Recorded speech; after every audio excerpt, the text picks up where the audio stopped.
Te whawhero i atu le tātou o tino o ile ne voi vaenga o naso tō na i le lofa malanga le leo le tātou o tua. Ia, le fu o tātou ria mai manuia o naso tō na i le nei. Aso suma le lima o masina fo i le nei o Januari. O roi masina le tau sanga ua mawhai foi o na tua au mai ai lo tātou o tino. Ala le tātou fo launga whai. Fai pea i le aso mo le aso o le foi tausanga ma le tausanga. Mana tolo fa peona manu yo le tātou o tino so se vaenga lo fa fonga ma ye se taimi o na te tala leo se fa talofa ma papa i antu se tala fa whera i le tātou o tino o na leo fa te se mai le whionga le alo li. Whionga i angal mo le mana tai ngal mo le mana ia ma le tautua o loa, tautua o leva, le tautua o matua i le tūlanga e iei le whantawina o tātou ta vale. Ia ma vaenga o malawa e peona mo mia i le tunu o se sa. Ta vale fau, ta vale taungo fie. Ia ma le au nanga whatu tuaina. Leo whate se mele whionga le aloli i ne fwoi vaenga o le tātou por kalame. Fia whawhiro i antu lau whionga. Ngal mana ma lo se fua mnuia ma lo fwoi lange mama. E tungu au le awa ma le whaalalo o te whatalo whatuai i le anganga fia a me se le anganga whatuai. La sunga le Papaliitele ia malo lava le folau man via foi le tausanga fo fa tai fo ile lo fo le li o lo fa perna ma lo tato felo inga du mal nu pe ona ia o lo man ia tela o fionga ia po la sunga foi pali ia e me se foi le lo sa mo le nei tu la tai me luma pena a sa no foi le fionga ia le sunga ia pali o la fa felo ai lo tu pa ia mo lo tu malu i te tai me luma ia ai o la ma fa talo fa tuia se wala fa pai mo fie talofa lava so fa talofa trailer so pali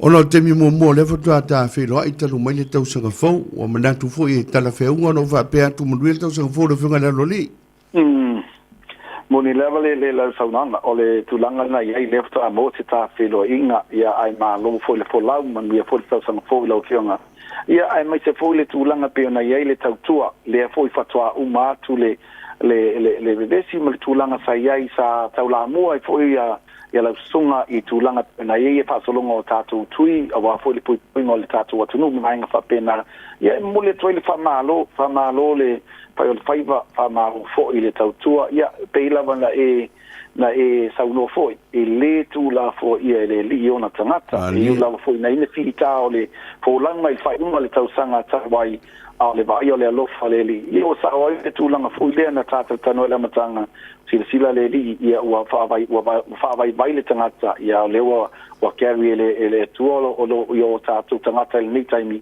ia o te langona i lava le langona fa tau ba ama le nga maulalo ia e le inga ma fa tai ono le tu langa o to yo ia le tatu nanga le nei tau sanga ma fa lalo alo va tai ia e manatu e fo le tau sanga ma fo le numera ai le fo o nanga la o fionga wa le tau tuina le tunu le vo tatu sava di vali ma la matanga le tau sanga ia ma lo fo la ma lo tel ma lo fo sa ai le lena tanga o la se vai ngau fanta onto iai ia le tautua a le jima le fu tau sanga o tatu o mai patai ia pela bana iai le tulanga masani lava fo tau sanga ia au tulanga masani lava o nanga ia ai elia o nga mai fo tau sanga vai ma vai nga pe ona iai ia no winga la le fu se anga i lumo le tatu o nanga ia o telefoni vai nga sa fa pena ona au pau mai ni au onga i tulanga tu fu le tau sanga wai ia o ye po nei swinga la i ti la o le tatu o nanga pela ona ile tulanga so ia inga o le tatu o fainga venga ke muva inga fo yo le o ila tole o le fainga venga mo la to finga pe ona ia wai se swinga amata na o tulanga lava la to ia ele tu sai ma le tau au so soani ma le langolango le tatou nanga i e fai ma vaenga fa pena ia o iai la to lo fa o pe le tatou faina maftanga na o lo fa pena na va ia le so soani mai e tu sai le ba mo nei vai tau o finta o le tatou company do iai la va nai fa la tu songa o lo fa pena o na pela o le tatou maslin olins maftanga maslin o ale olins moli atu whaftaitele lava i le tātou matanga. Ba ia mai le matanga ni tausanga ma le tai unga tausanga pena iai le tō tele la ai mai o tāwali te tele umalava pe ona iai a tātou piki apu le ngata ilea. I ole so fo ile foto a ngai tonu atu lava fo se tasio o le whaila tusio le tātou matanga test drive lan tāwali o le Masairi rea o le piki apu, ia o le fufata wina, ia mai se foi se tasio o tua fine, le foi na veseina le x-ray o le lua se sulbalu i le asfaraile, o peo na malo, ia tātou paanga, ia po le sosania le tātou nanga.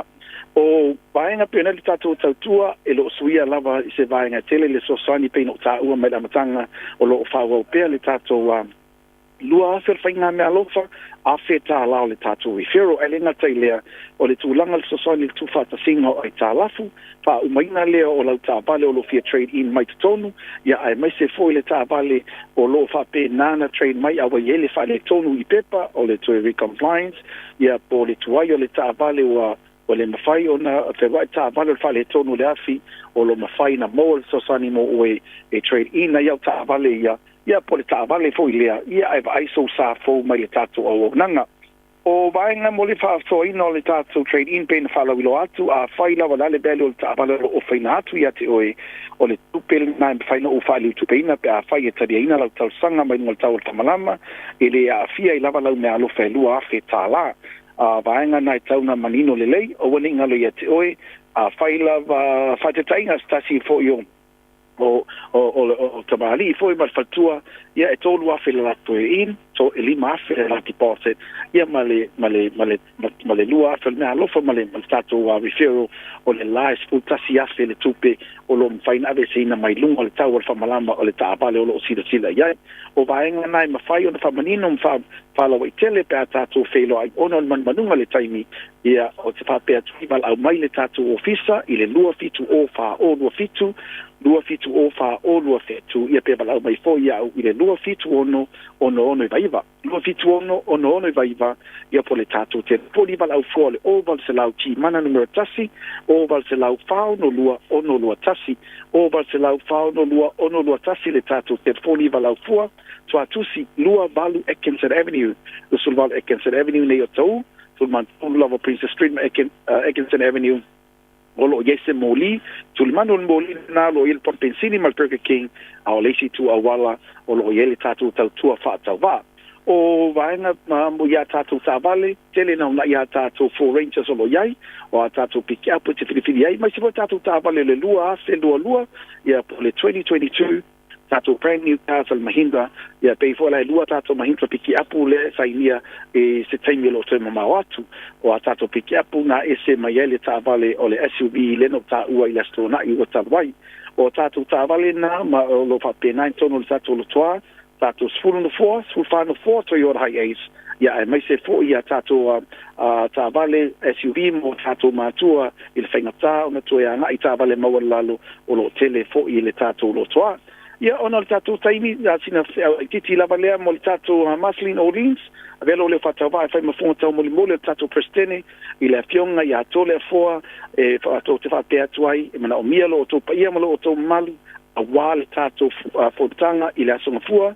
i le fitu i le ono le fia fai le nei le chimana ona o fofuanga o se tatu fia pe ona tapenaina ia le funga ia tole foto i maunga i tatu Prestene ma tatu lau e valau tolo tupa ia ma le malu i le ono le fiafi i le chimana o le peila o le tatu no funga masani i le tatu funtanga pe aulia le alofo le li ia lau sunga Papaliitele ia malvia tele lava le weekend bo fuanga ma lo le tautua tunu ma lo fo le finau ia ma lo fo i le on sai le nei vai tau de fita ia e fa pe fo sa mo le nei tu la ia manu tele lava lu folfola taiau ia ona tofia le tua ia mai se foi sa mo le lolo sa mo ia manu tele lava le sapati taiau ia mai se foi le weekend fa soi foia ia va te tele se foia mai manu le yaso lo fonga la lole taptai se foi le fonga ia ngan mo mana tainga mo mana mo le totua le jimana wholesale ia tatu falta valle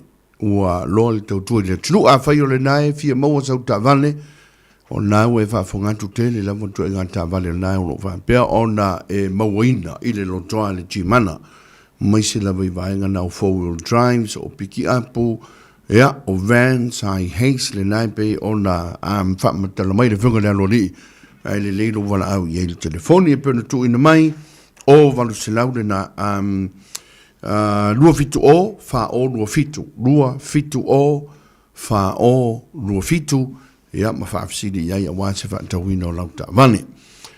Whaamore whaafiroi whaatala whatu le tātou o tino e mesa whaila antoro whaapero mafuta mai a tino e mau.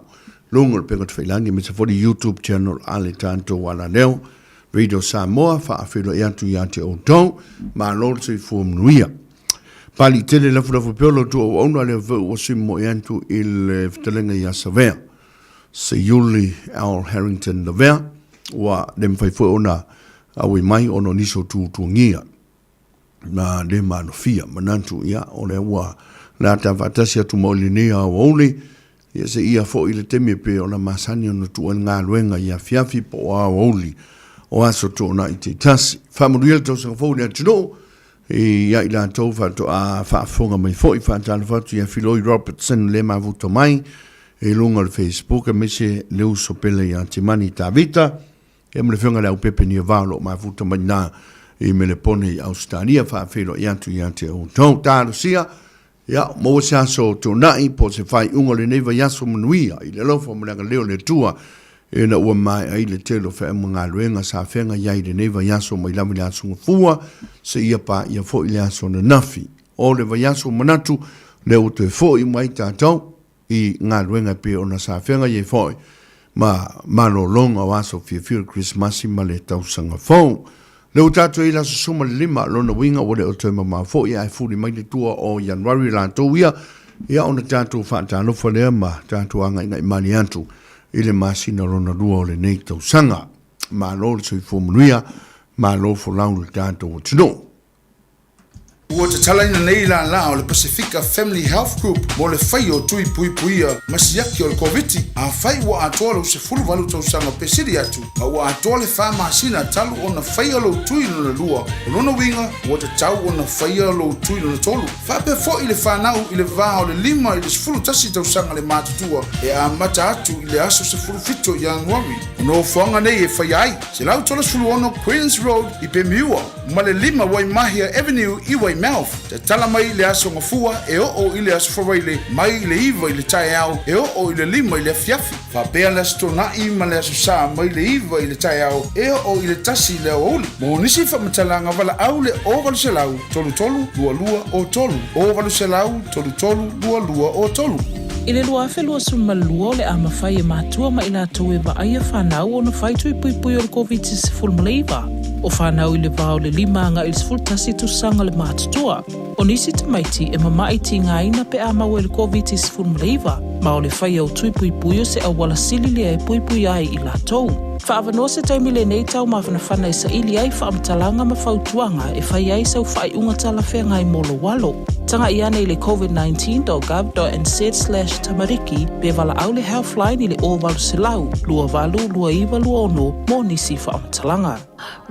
Radio Samoa. Taslima i watonu amo.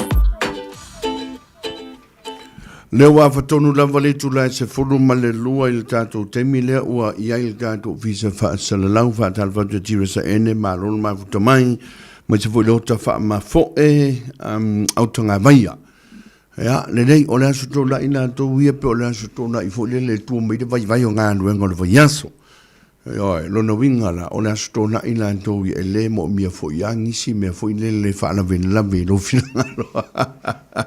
Na o ngai musika, ia mna o nai tala noanga, ia ma wha longa tu fo i le tunu i nei vaenga o lo tutupu i le tātou community, ia me se fo i nisi o tātou au nanga o lo whapea o na langoina, ma losi le tautua de radio sa mo sulime votolu a mo, ia o mwhai ai o na mowso ta inga me whaafonga mai, e le tautu anto lau whenga renga i le aso ma le aso. Stemi ia o na tātou wofo ila ia lea titala ni tātou lainga mau tātou whasoa, ia inisi o vaenga e pe o na masani o na whaaso ai. Le whitalenga ia savea i le tele o astonai, Ia mana tu la tātou le o te fo i loto le whaasoa pe ona masania. Se mai ia si teimi ona toi mariu mai lea on fitelenga ia sa vepe su mai fo i sunga ia sa yuni pe stata marilangi. Ia ona toi maua leo le whaasoa pe ona masania. Ia ai musalo lea maua la fia pena i avanoa. Tātou te tala no ai nisi o vaenga. Ia e langona i tāhua. Moto i tātou uma i le nganta mono tu so i fua. Ia mi se fo il tātou tudo uma i tātou uma. Puni ana va. Ma le pese fautuanga i tupulanga.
Puni ala va ma le pensele na fautuanga I tupulanga ina o se melgato taimi o le o te lua se fulu ma le 5 minuti o na ta lea o le tūlai. Tansi toi lua sulu minuti I le tūla tansi o le isa dato whaatala noanga le na o le aso ai ma le tato au nanga o le whaleta vale le na Henderson Cars. And all I want for you is to listen. That's embarrassing grammar.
Vambe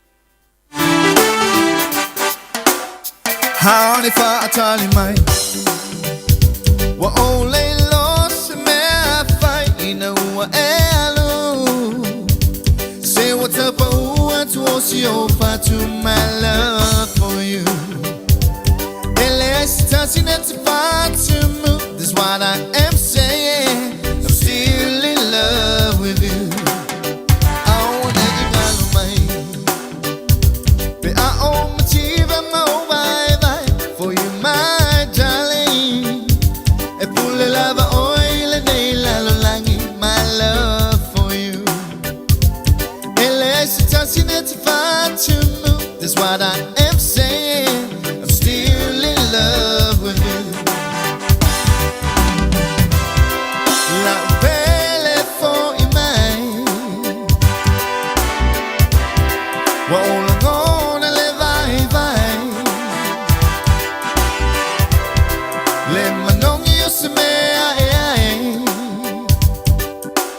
all I want it's you and I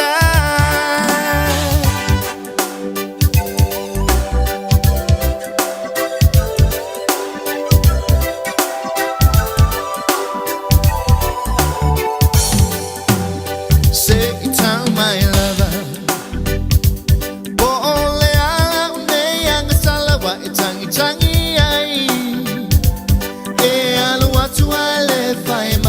my love for you. It's touching it far to move. This is what I am saying. I'm still in love with you. I want it in all of mine. But I own my teeth and my own vibe for you, my darling. I pull the lava oil and my love for you. It's touching it far to move. This is what I am saying. I'm still in love with you. La belle for you, mine. Wa all I'm gonna live vai. Le manongi o se me all I want it's you.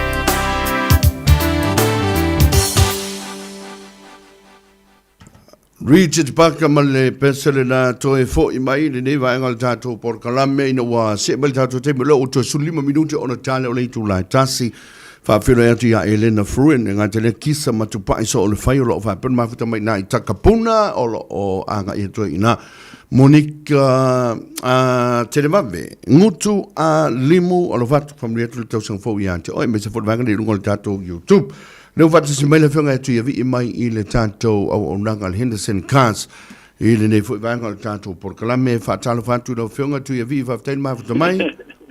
Ya, langi mai lau whenga pali fa malo foile tau tua tulu. Ya whatalo fatu le whenga mo lenga tere mo le au nanga Henderson Cars lau whenga ya pa pe foile ma malo le tunu lo fa penanu ma au mai le tan por kalame nei vai ngol tai au. Malo so ifua. Malo so ifua fa mulher foi de tau sang fo le fa mo se no fe lo yai. Ele da ia va pe da foi pali. Ma no ia foi tau sang fo lo fionga ia pe foi le. Pa tu mo la ia. Malo so ifua. Le le ya la se tu langa il tau tu mai tato o nanga ina le fe ko mi tele mi se fo lo fionga. O le te tala no le pali. A o le foi. O le o tu mo tato lo toa. Ya o le la Ole watu le si vanga le sa mato tala no fa on sa e kwa I maka se o sa I fa le kio ya no sa le fa o ka to tala iwe ole o va pe o le mena le fo e a tala no fo o le fe ngai ka ko ma fa mai ai o fai ti le a ti o mai ma lo le tu no Mali. o no fa to le lo tala va fo lo no fiong pa fa ya ma le fo le na po fe la ba le fa mai al me siri da ma ya o mai am ki ngai ala o ki ka wa fo ya no to ya le ma le o lo va pe na fe o na ne ya ai o lo fa ya si pisio ta o le ta ya o ale lua mahindra ma le sita vale le lua te sfulu no foi le limana foa o le fatali ne la uma fa plate le na ya fatali le ya na ya inga ya tato o mai ne le udi e tau aona to saia alo o ye be to telefoni donor tato officially o lo fa pena ona fa mautua la to ta sanga ya masala foi uma sai ni foi ne ya ona fo le ona so fo e tau awa ya la to ta fani a ta to nanga pali ya fa pe fot fa fonga malu le tu o tele mano no e ta tu ta valo to no lo toa e o wal ta vale le so la pa ya lu te ni pa di o ta vale fo ye o ta vale ye le o ka ma lo si o ta vale foi ma lu o foi o fo rangers ye na mai ya la lo to si i lo ma lu ya o ta vale na ta te no foi ta vale ta o kilo lu mo tanga ya ala se o ai lu o ao foi Amanga le kile mo mi e tanga te yaso ngai.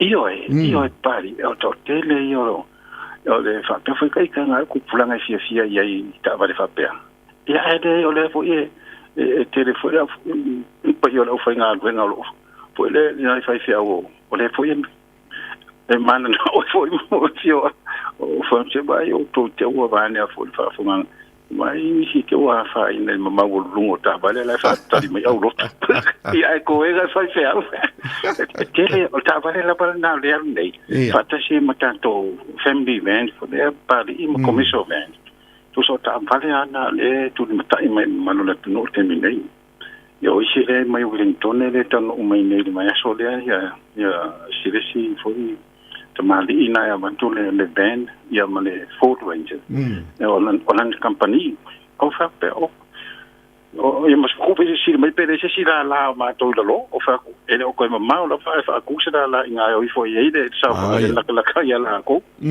ya le foi fu fanga mo sa mo pa li mo si firma le tno o le la va e fu fanga ta telefon tanto lo to sa mo se temi ya pe mai a foi ma tu fo ya fu fanga malo fo a o le terminei ya o mo to pisi na volta to o nanga o le simel le we ne pa ni o ya to uma sa fa ta wala to mahindra ya le na service lava I to no ta to lo to le we ta to workshop I o fa fa ngofie mo le to yo papa to sa me sa masani ai ale mo mai sa wa I ya apena ona service ia na to tamare mo mano le to ya ona na to si le fo al fa tuang le pa I ya fa ta wa mal poto ya fa ta mo le to mai fi fa le si ale ma ma fi si a wona I sai ni se me ai manino ya wa o ise kai ko ma singa kanu ave ka vale ko fi si mo si mai pali o fa ko se de o le be fi si mo mo ai sai ya o fingi me fo wa ko ma singa mo sai ai ko fi ya o la mota to wa no so fi ele ko fi si ngal por me fa singa mo le me sai ya fa to ngala mo ya se to al manu ne tu ya na tu la no pe fa pena ya ai man na ya la manino ai ya se to lo sa ma to no ta to lo fa ngo fi mo so ina ya nga wenga fo ya na fa nga wenga na to ya termine ya ole a to ne se temi on the file dot for the po affair for ye e fa vai ese manolo to alto ina le sa masa ni fo fai ia ona longo foi o logo fio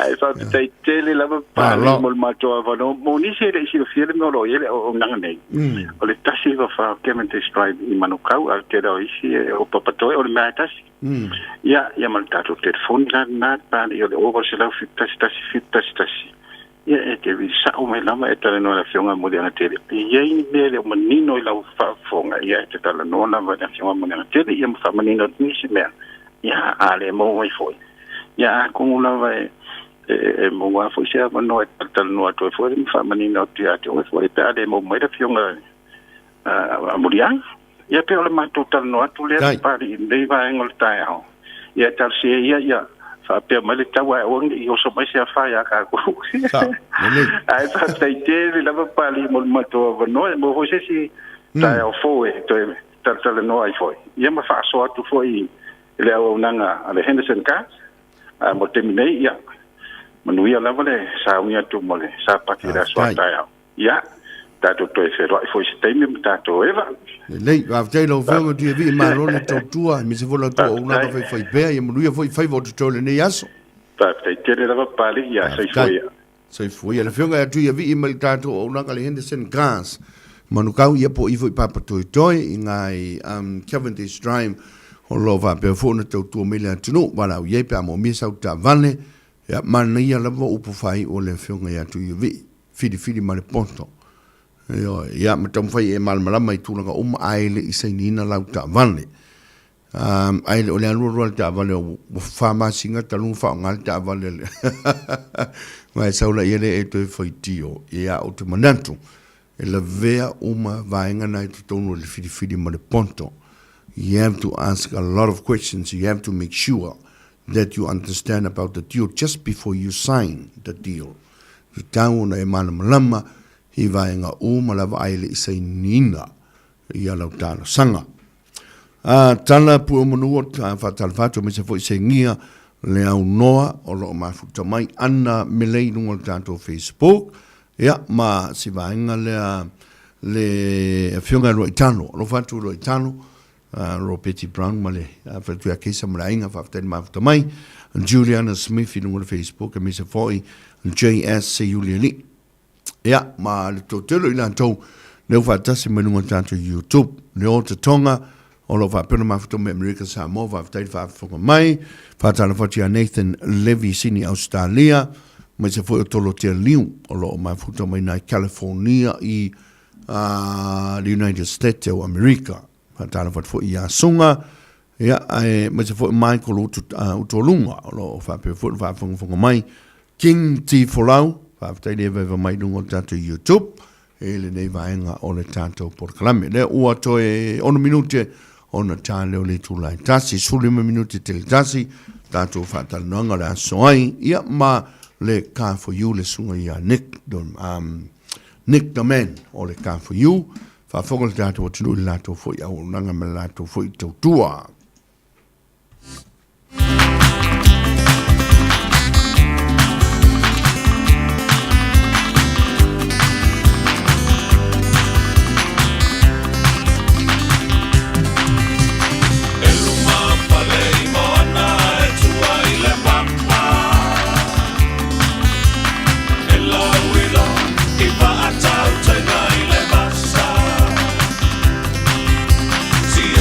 Tamao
ua mali e toa ua malo tau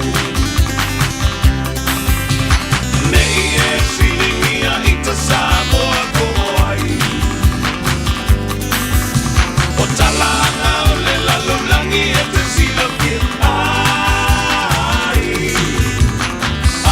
mai le tai e ua e masani o le toto o e tausi a le te alapani nei e silingia i ta Samoa ko ai o talanga o le lalolangi e te sila ki ai mai le tai e ua e masani o le toto o e tausi a le te alapani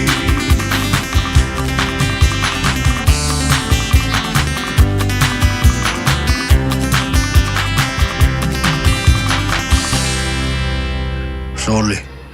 Mahiri longa luenga. Angale ayeri le radio Samoa ile isi le mea. Radio Samoa. Taslima Ava Tolu. Amo.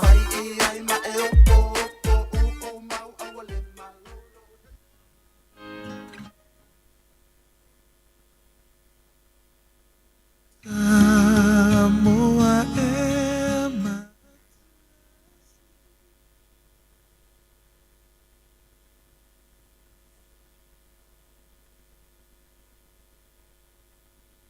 Talofa, we're the Katinas, and you're listening to Radio Samoa on 1593 AM.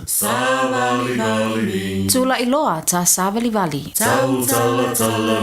Elena o le tau lau savali ai tu ilunga wha mahalosi. Alofa ia te oe. Alofa ilo ainga savali mo lo soifua maloloina. Take it easy, Walking Samoa! Wo mai le tau mawhanwhana, ma ua suia fo i babao le COVID-19. O lo wavanoa le leile nei e amatai sau au savali le Walking Samoan i le taupi tanuu. Mala au mai le lua no lua tasilima i watolu mo nisi whamtalanga. O lo maua fo i tātou miti afo le Walking Samoan i le tātou ofisa. Savali nei loa mo lo seifua maloloina. Le Walking Samoan a le Radio Samoa. I le lua whelua sumalua le amawhai e mātua ma ila tau e waaia whanau o na whaitui pui o le COVID-19 maleiva. O whanau i le vao le limanga i le sfultasi tu sanga le mātutua. O nisi tamaiti e mamaiti ngā ina pe a mau e le COVID-19 maleiva. Ma o le whai au tui pui o se awala sili lea e pui ai i la tou.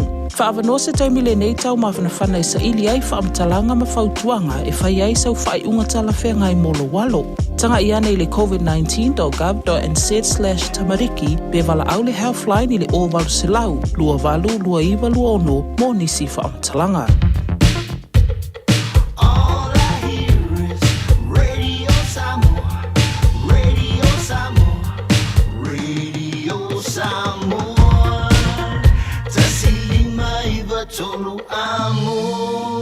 Radio Samoa, kasilima i wakuru amo. Tasi minuti le wote nei le tūlai tasi ma le mananto lo fa peona manuia le tātu o tiro o lo fa pea foi o na tala me seunga i le so fe au mga ruenga i le ngata foi nisi na ufa mai a fe au le ni foi vaiaso ia au nisi foi o le na ua ngatu i tā pena foi a wa le fa afero i atu foi o le aso sa anta iao ia i le fa tongo tona i le fa tongo teu funga la au teu te wai malu wa ole mai ta wantu to tere la volcanesia ole na olo o faa wa upeala to sauninga lotu e faa ngai nai upenga o te whainangi lungo le sum ia nisi volcanesia na o te tala ia whaitutoa ma pui o malu tāpuai ua ma whaionanga i antu ono le na o te tala le tātu no mela i lungo le salau ia mai se foi se vanga na olo o whapea o na fai umatui o le kanesia nana o mawel saltonga na mo tātou fa fira etu ya molivaa en Daisy a pisala me se foi JSCU le lii mai ngale le fa fonfonga me dunga le tātou Facebook me se foi le funga ya swao fa tana fatu emi swa new malo le mafuto mai Vicky Tony 2AP ya le na fa ia foleni mai nga umalea o lo mafuto mai Viki Tony mala inga le mafuta mana i Alaska, se vanga lo fa pa ia foreni, male ainga lo mafuta mai na i Hawaii. Sofia Tavita anu fatu wa ften mafuta mai me se foti resa ene, Sasanu Paulo nunga lo tatu YouTube channel malo. Wa mai ala. Au le lasto na ila to ia Filipi tunu lo mafuta mai le tunu. Ya, so se Samoa le kelope, lo fa pe on ma fa fong mai. Wa mai o tolu nei vanga o le audio le wa aori mantou le astona i nei au kilani New Zealand. Ia, manato lo fa pe on tau fai tutu se i tātou le lofa malanga le leo le tātou tua. Pacific Soul wa Mamalu Samoa.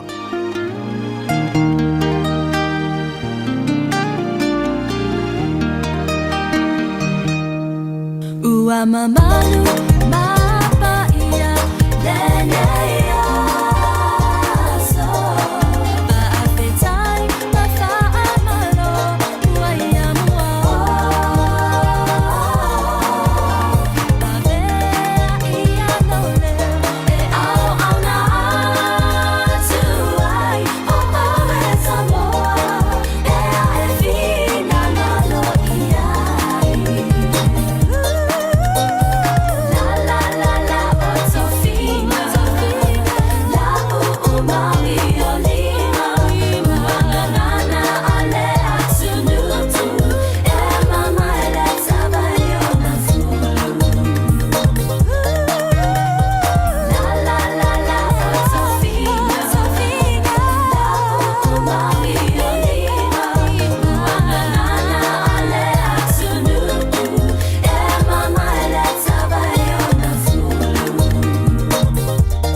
O le Pacific Soul ma le pesele na Mamalu o Samoa. Ne u fitu minuti o te nei le tu lai tasi. O le maita watu fo i le sofai asi to tele. O nisi wa wala au i eino tātou watua. O lo fa peona fea ngai ma le tātou watunu. I nei la vai au kila ni New Zealand. To tele niso tamali i o lo fa peona fai ala tolu. Fale la wasi le so ma ane le fa funga mai le tātou tunu. Ia fa mai se le atua, fa mai se le anga pa i o le atua i ainga. Wa fel malanga mariu maleonti, ia wa le amata de le iei le nei tau sanga. I le to tele o nei o tātou ainga ui o lea e pule au au le atua. e lo tu se fu mo so tanto wola o le amtanga le to sanga festo telo ila to no mali liu on nisi fo o fa lave o nisi fa lave pe ona ia nisi na mali liu mai mali le mo i vai tafe nisi na mali le mo mai sami o nisi fo e fo le mali le ana sialo le tunu une fo ina mali le Christmas fa lave na tu lai mai i pitunu le i manukau ia ma stasi fo io o alo to mai te le tunu una mali mai nai fa lave na tupu mai nai Hill Sparrow i Monrasco. Ja, tātou tau whai tuantu i le tua. A inga, whape foi o na ngona le whano noa. O na wala upa i o le tātou tua wha maise antu le nganga pa i o le tua ia te au tau. O lewa, iwa minute o te nei le tō lai tasi, so 5 minute te le tasi o la mo le tātou wha talanoanga, ma le Rick the Man o le Car for You, au o nanga whatau ta vale, whape foi o nanga i le tātou tino. Ia, pe a whape o mo mia lea tūlanga tifata wina o sauta vane.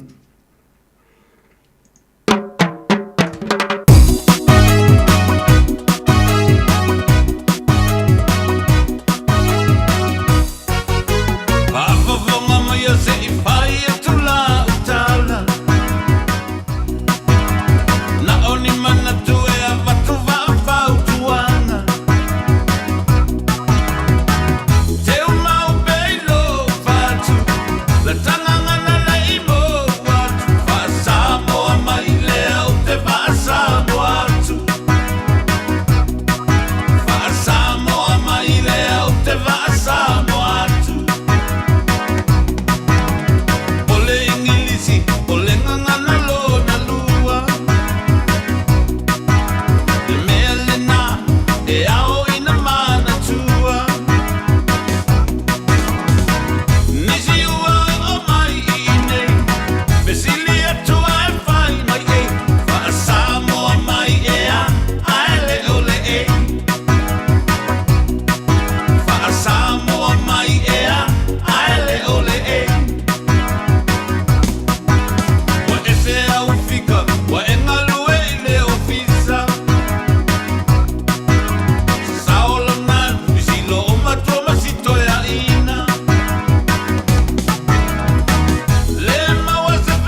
Radio Samoa. Tasilima i tu.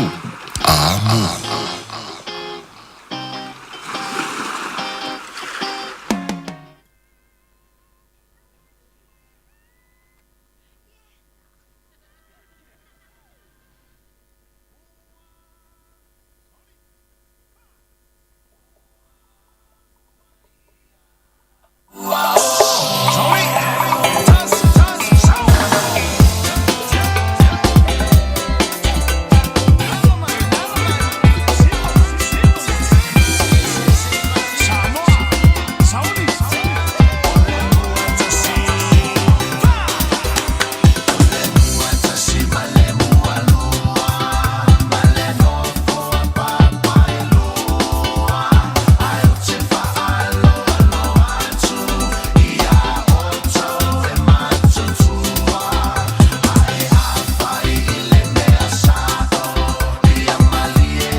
Waino male tanto pensele nan va fongo mele tino le ua se fulu male varu minuto te enele tu la tasi. Tamu whai atu le tanto so te inga mariko le tanto o unangani nao ka for yupi tai ele o manuia. Stemi o lato e tamu whai atu. Ia pe mawatu sunga ya Rick fa fongo fo ile tino ile lato fo i tau tua. Fa pa ia fo leni na ngata lea i umalo susunga. O lo va pe fo mafuta mai tanto Facebook. whaatala whatu ia te o tau, me se fo si vaenga leo mati a toa, Vicky Tony tu AP, o lo whape fun fantasy mai, whaatala whatu mati a toa, o lo mafutu me marainga nai Avondale, ti resa ene, me se fo i o Broan Pula Au, ia, whamulir fo i tau sanga fo, le vtenenge aso ano se tumua, whaatala whatu uso vane pe i swafa, whaftai fo i whafunga mai, Malia Nico, Saul Pista, ia, ma lesi vaenga le, o lesi vaenga le mafutu mai, Numia Maiki, e uta raupena whaatala whatu, o lo whape fo i na mafutu mai, i America Samoa, ia, le lei, alo whatu ia te uto o malawa lo whape o whatasi mai, ma se fo Herman Court, o lo mafuta mai ngai Maston, ngai i lalo atu i ngai lata Wellington, alo whatu ia te uto Nathan Levy, Miti Soli, and as Charles, o lato umanea, o lo mafuta mai lunga le tato YouTube channel. Manatu awhale tu lai tasi tato Tanoa Ava titi, ne fo vaenga o rea oli, nisi o vaenga, tato whaasoa i whaatamali. Pe anu whai antu, o lesto na il Tanoa Ava, o le avanoa le nai te le na whaasoa i le tino, ma le ftelenga ia savea, ia uionere o le mwhai na lava mai niso tu tuangia whaana ainga, leo o sau te sui mo antu, ia, e le loloto si tato whaasoa i li so, e nei vaenga i tato talitala no le muai. Ia se toi te liu mai foi ftelenga ia sa vese Yuli Al Harrington de Vea, ona toi ho o foi leo le whaasoa o le Tanoa Ava, e tūlanga peona masani ai.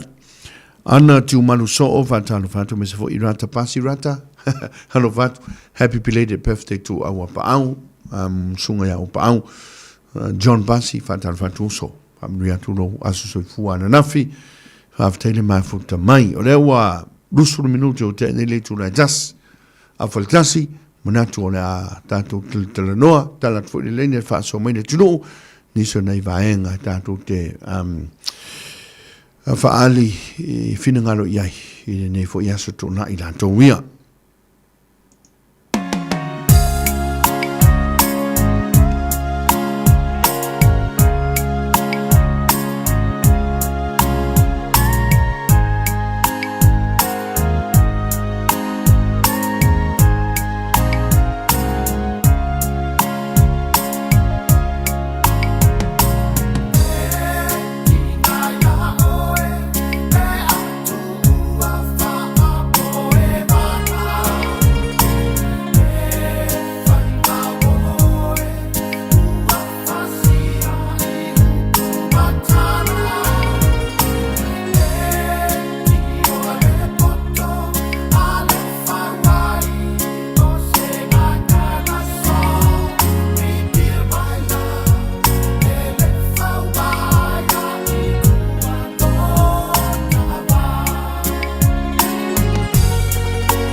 Ani se to fale moe I le pesere na peti ngā ia te oi ina ua toi 5 minuti o na fale o le tu lai tasi.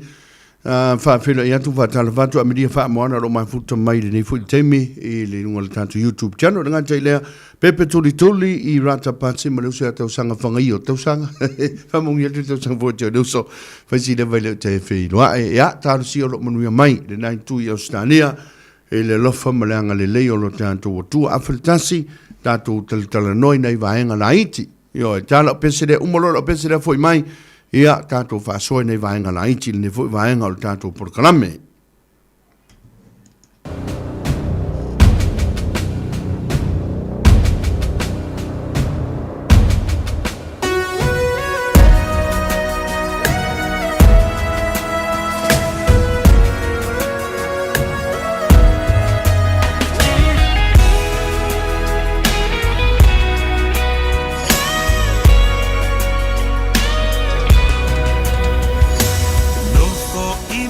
Fa ese ele ngalo le nu upele o utofi mai le atua sili sili ese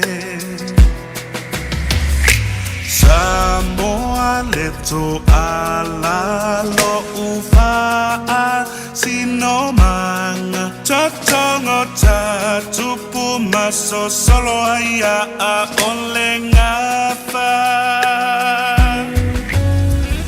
se ifa apo ulinga ile ainanga uao Samoa le atua o malama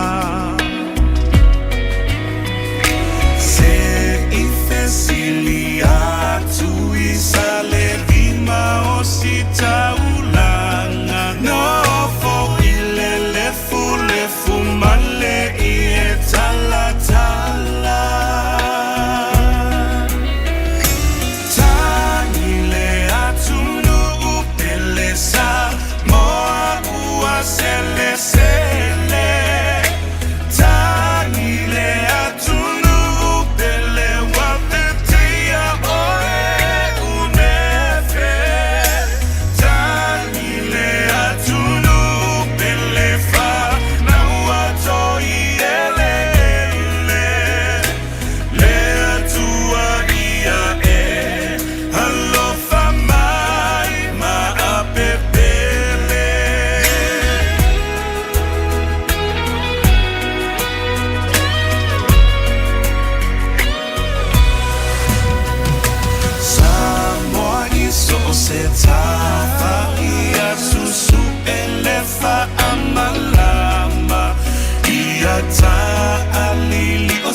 Ava lomo papa etali mai le atua iona lavala Samoa tato ti masala sala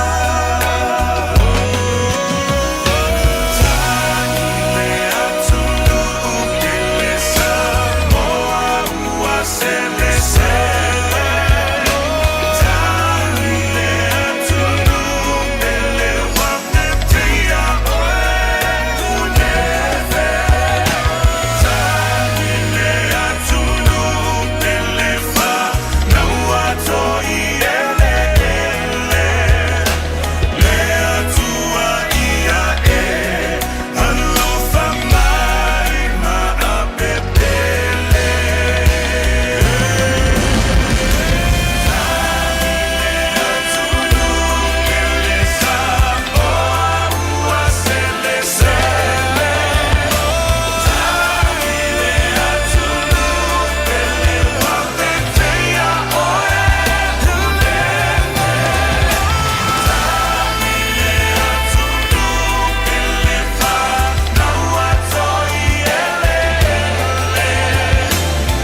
Alofa Samoa.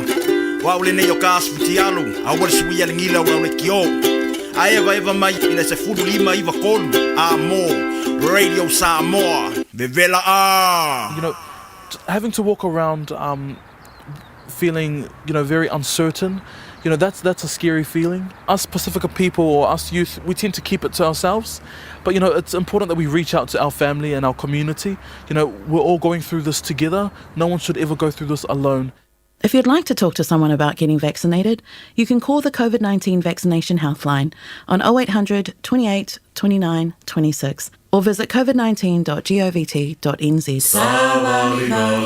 Tula iloa ta savali vali. Elena o le tau lau savali ai tu ilunga wha malosi. Alofa ia te oe. Alofa ilo ainga savali molo soifua maloloina. Take it easy, le. Walking Samoa! Wo baile tau ma fanfana, ma ua suia fo iwa bawa le COVID. Olo ava no le leile nei e ama taisa au savali le Walking Samoa ile taupi tanu. Mala au mai le lua no lua tasilima iwa tolu mo nisi fam talanga. Olo maua fo i tātou miti a fo le Walking Samoa ile tātou ofisa. Savali nei loa molo soifua maloloina. Le Walking Samoa ale Radio Samoa. Tasilima iwa tolu amo. Radio Samoa. Leo ato e loso fitu minuti ona tale o leitu lai lua fatalfate Eutero Pena le fa me tatu se pese mo lantou o lo mafuta mai nai America Samoa. Ife ile junior Samoa mai a junior vai lua o faule fale a onga o le ASCC. Le onga mo lunga i America Samoa. Ya, mo la toma fitu, fausia fo vale sa o le tonga, tupa ma Eutero Pena, le lei, lo fati a te autou. A lone ngā rurue, wa isi le vea, ngā rurue me le fa intente. Pepe tuli kaisarina tāmanti, a lo fatu, fa mni hatu le tau sanga fau, me si vaenga le ma futa mai nunga le tātou ala leo.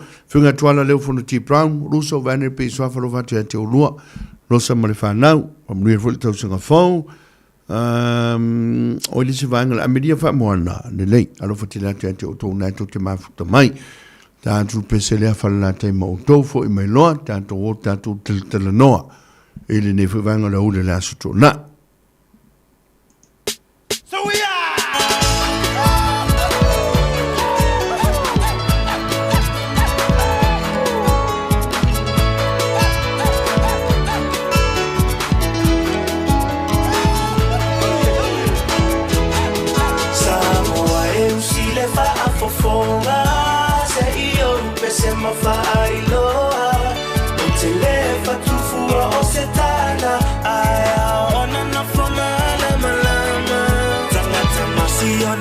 Sino mama ole ai ngatawa anale matua moepo malona ai ngatoa fitu otama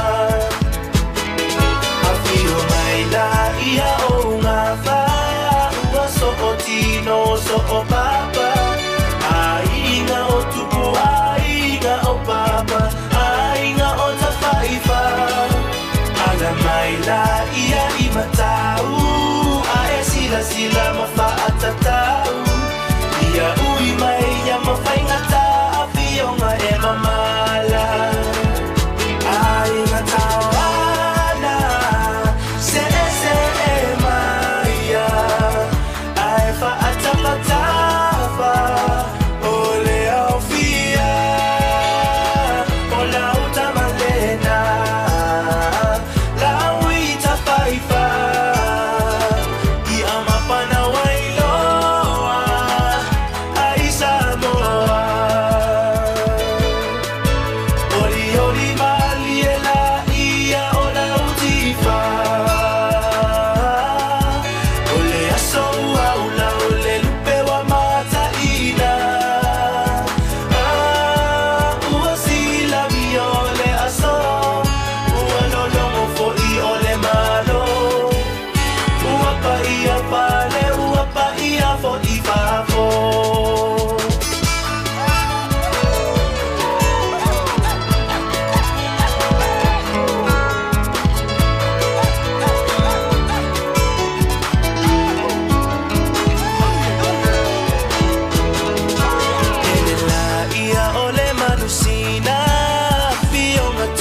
sile soa e alofia o le pulu fana aele alofia lau a fionga fa le fitu o le tangoa na ile no fo fa alo alonga ua ma apeto finga o maota fo iwa ilonga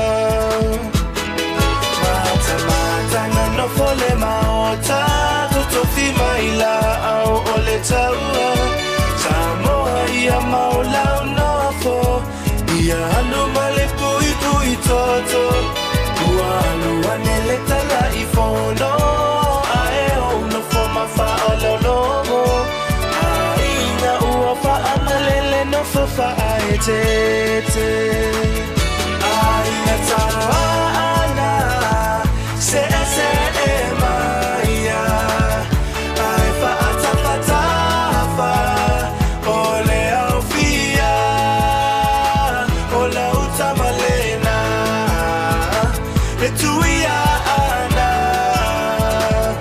ua sale minoi sa ole pisa fa asapalu malona ainga ngalu e faitu wa maunga ula o salongo maupule ulu moenga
o viviinga o le awhianga o whale la tai. Pe ona sa whaafonga mele tātou o tino o leo to ilusu minuti tāle lua. E ape whano whaiatu, steimi o le a tātou whaasoma tala noa, inisio vaenga e pe ona masaniai. Tawia na whaonga ai, ia le nei fo i teimi o le astona i le tautuanto le tiute ma le au nanga. E le programa le Tanoa Ava i pere masaniai le ftelenga ia savea se Yuli pese tata ma le langi Al Harrington la vea. Tele io meolo tutupu i le sisi o manga o le lalolangi le neiva i tau. Tele foi meolo tutupu a fia ai tanganta. Mai se foi o tātou tanganta. Mai tawina ma le whaanonoa nisi foi o whaafita uli. O loo whaapea o na whaatula i mai. I amatanga fo o le nei fo i tausanga ia ma le nā fo i tausanga i le anga i mai le tau wha iu wino le ruafiru sumaltas. O le mata upua foi lele o no famo ma fo fauno le fo a maula so wa no au te tau tu le tunu talu mai nei masino tu ne tu sa faina se pisi ai lava spisi tanto por kala me fo le fatino ino tu pui ya o mo lo le no le o manatu o le mta upo le vona ma mafa i anta e tau na tala noa ma fa so ai ma le tanto o tunu o fa vita o le e winga i fuala au fa saina le o fa tupulia le totelo i lanto lo fa peona ngao si e Samoa o le fuala au fa saina le o le pi po le myth filaments o le tulanga e pe o na iai e leto e na tiel si le fiel tatu tino o le sa tawhia mai leo i la tau sa fa pea o na fai os fa inga leo ea ma os fa ia ma maua tuai i o la tu fane le trucks po le whala au whaasaina le neo lo o whapeo na iai tutonu o whale le temina taunu o tuai os whainga. Nā tau sango tuana i atu le sa awhia i le sa me masui komisina o le fisa whai panonta. E le fwoi sa alu li sos whainga mo mai nai whantu ia. O le turanga fwoi lele peo na ngonda i lava le consent ona Samoa sta mai tunu pele ante oi pele ante ona tama whanau ona tupulanga o le wha moenga leo le manuia ma le te ingo le tātou tunu i le lumuna ai amai ta wantu i tūlanga ia o tutupu mai ma le ofi atu o neitu ai ngā soli ngā tū la fono. E ala i le whala au whaasaina lea. Ia, ona, na ngona leo le whanau noa. Ngona leo le whanau noa. E whanau noa ona e alofa i le tunu. O le mea mauti noa, a whainei o le a whaatupula ia, ma whaingatā ona maua se fo i ai whawhita auri nei tutono le tātou tunu. O le atula i meilo sa moa se atunu. O le a ese lava nei tu ainga awala o le atatai ai le tele o ainga tele o tupulanga ma o le a fia i fo ma le soifua o whanau o lo tau mawhai antu ia onga misi le antu uru whare antu e korisi maua lunga. Ia, ta upule na o manatu e lava i fia tala no atu. Ta upulo na lua. O le auto e amata fo na li mai fa fita uli. O le femisai ma le mai mau o soifu o whanau. I nei ni usila. Mise i au kilani. Ona o tulanga i e me tau kengi. Kengi a fi ai whanau te le vau. Ele tu oi tua mta upu nei. O te le fia tala noa po aina a fia. Po a fo ni whana vilavi na tula mei o te le fia tuli a pu. Pe o te fia su ele o le winga na le whaso. O le whasoa. A whai o le utu e vai o le a tula i mei fo i tulanga whape nei. O le a se ngā luenga tātou e te tau na whai. Mo tātou ai e tutono au kilani. O le a sa tātou ngā luenga. Ni usina po Felipi tonu unai te iai. O le a sau ngā luenga. E te tau na whai. Fo i e ali mai o whawhitau li lea o le toe. Whiani na i o whanau te le vau. Tutupo mai o misa. Ma mai ma waile soi fua nei whanau. Tanu ai. Mo mea ngi o kengi. Tele tala noa la wha peoni kengi e peona iai ia kengi fo i le wa e si le fia lama ai mo meo po le ala va to inga kengi me fa poto ai a fa na wole tunu ma form up e fa tu fa te sieni so maftanga ya o le fa tu la i mai misa ma vivesi ma mai ma wai so i fu o fa na o le asa tato ngā luenga ta un fai na o le lua na vaenga o manatu tato ti fa so ai i le nei asto na ya a tone ta il tolua uma foi lo to atu ya ona moi foi le toa le na foi asto na i pe toi mali mai fitelenga ya savea ya pe o toi foi mai foi toi fa wo foi ni sim ta u tato tal no ai talo for va Alo fa lo suma pari. Malo se fua oi foi le sua fa mo mo. O fa mo ina. Talo fa mo ina. Alo fa balo so fua. Fa kai le maka upunga I fua la o Samoa. Ola o fai o kuskusina I lunga vonga le kusin fa ko ngui lunga le observa. Ele winga I kuranga vonga I fua la unga I me esa kupu mai Samoa. No o koe kaka ia ile I o mga kolo o faali le observers. Le kulanga I ile kungule Colombia. Yeah. Mangkua Colombia anga le ai Amerika ele fasa o inga Colombia. Colombia mangua take over a criminal corrupted. Wa inga le kupu medical king. E anga kilo inga fainga Amerika, ele combine Amerika ma Colombia, vonga le kau kiki inga ngaka. Se e mai lo me Mexico. Lele uminga ye Mexico o longo sfulu Afrika ka fioki. E o mai la ile so o la fa kering ia magauria la le vo kuva e luai Amerika inga onga o le close mai le pora.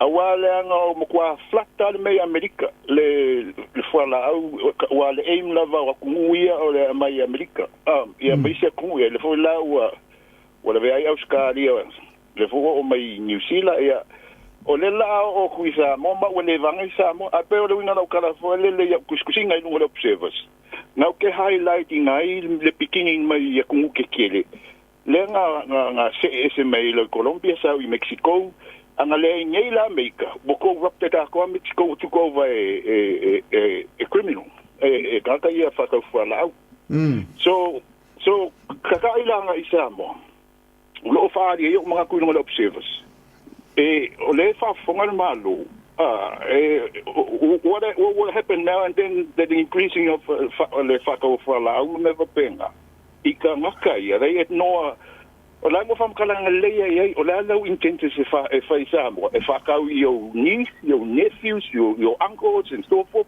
fam kala le va penga a fai wala ngo sa mo se kamba I community lover so why kanga ke fa ka it's because it's so close o ke fa ka I lo cousins o lo nephew lo niece ko le winga lo kala fole o le challenge sa le la ele ka sa kuskusina ka pula vale lunga le observers o le la o ke fa ngai fai fe au ma ele ngaka o fai fe au malengu ele nga le la unga kiliva le sa ia kuskusinga linga I no observe awala ngo video ku ila pulo karame la fkrenga ila suma pari o le o fala o sei fa fo mai fo ele kumu wale o ke le bongo fa ku o ke go fo ne o kilangi ya le o fa ya maka o ku I o committee le observe no la ko como Samoa le kilo le mai si kilo fa ila ko ya o le la fa ila o kala o le foi sincero malo o lo winga ka increase le ia fu ngal kulanga vonga le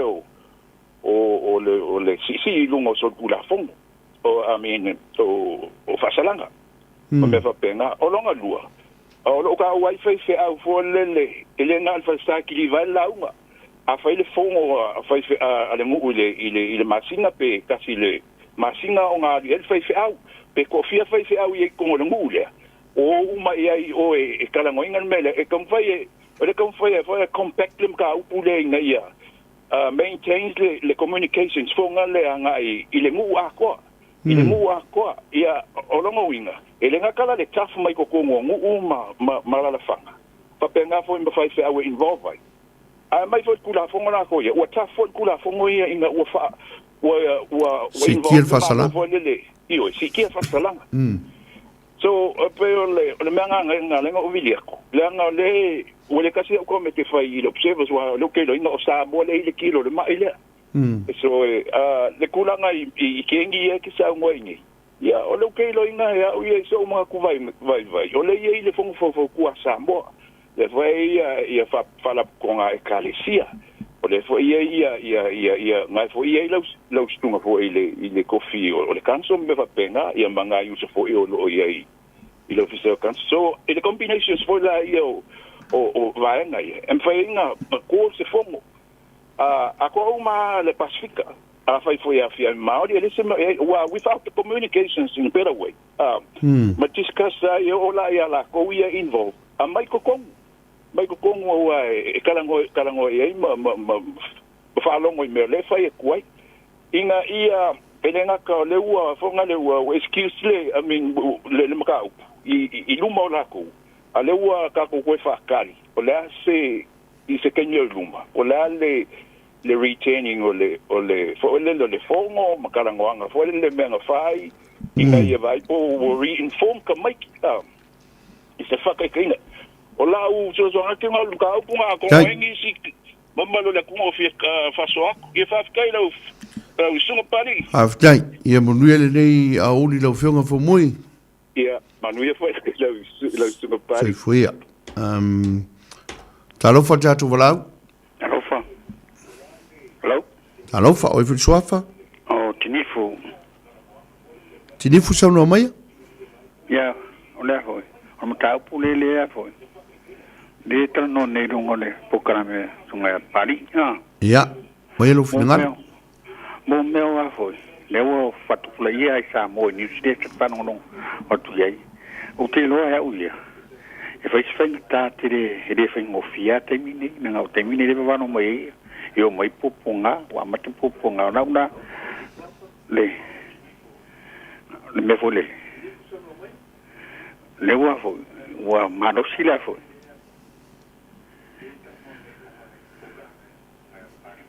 Hello? Hello? So no mai? Yeah, le wa foi. O mano si tele ir proclama le o la ora fa sai ne Samoa. No o tenga tano me. Nga la wa fa no tu ni fodere. When involve in la to tai. Ma de o leo ma yai me fa tu singa ngata. Esta mai da tunu wa Samoa. Ta se ala wala kiwa imena. Peta tu te a wa fo nga yai. Ia mana e proclama Samoa fai. Mana e proclama Samoa fai wa fai e fono talo me uma. Tu ile tua, one tua tali me uma.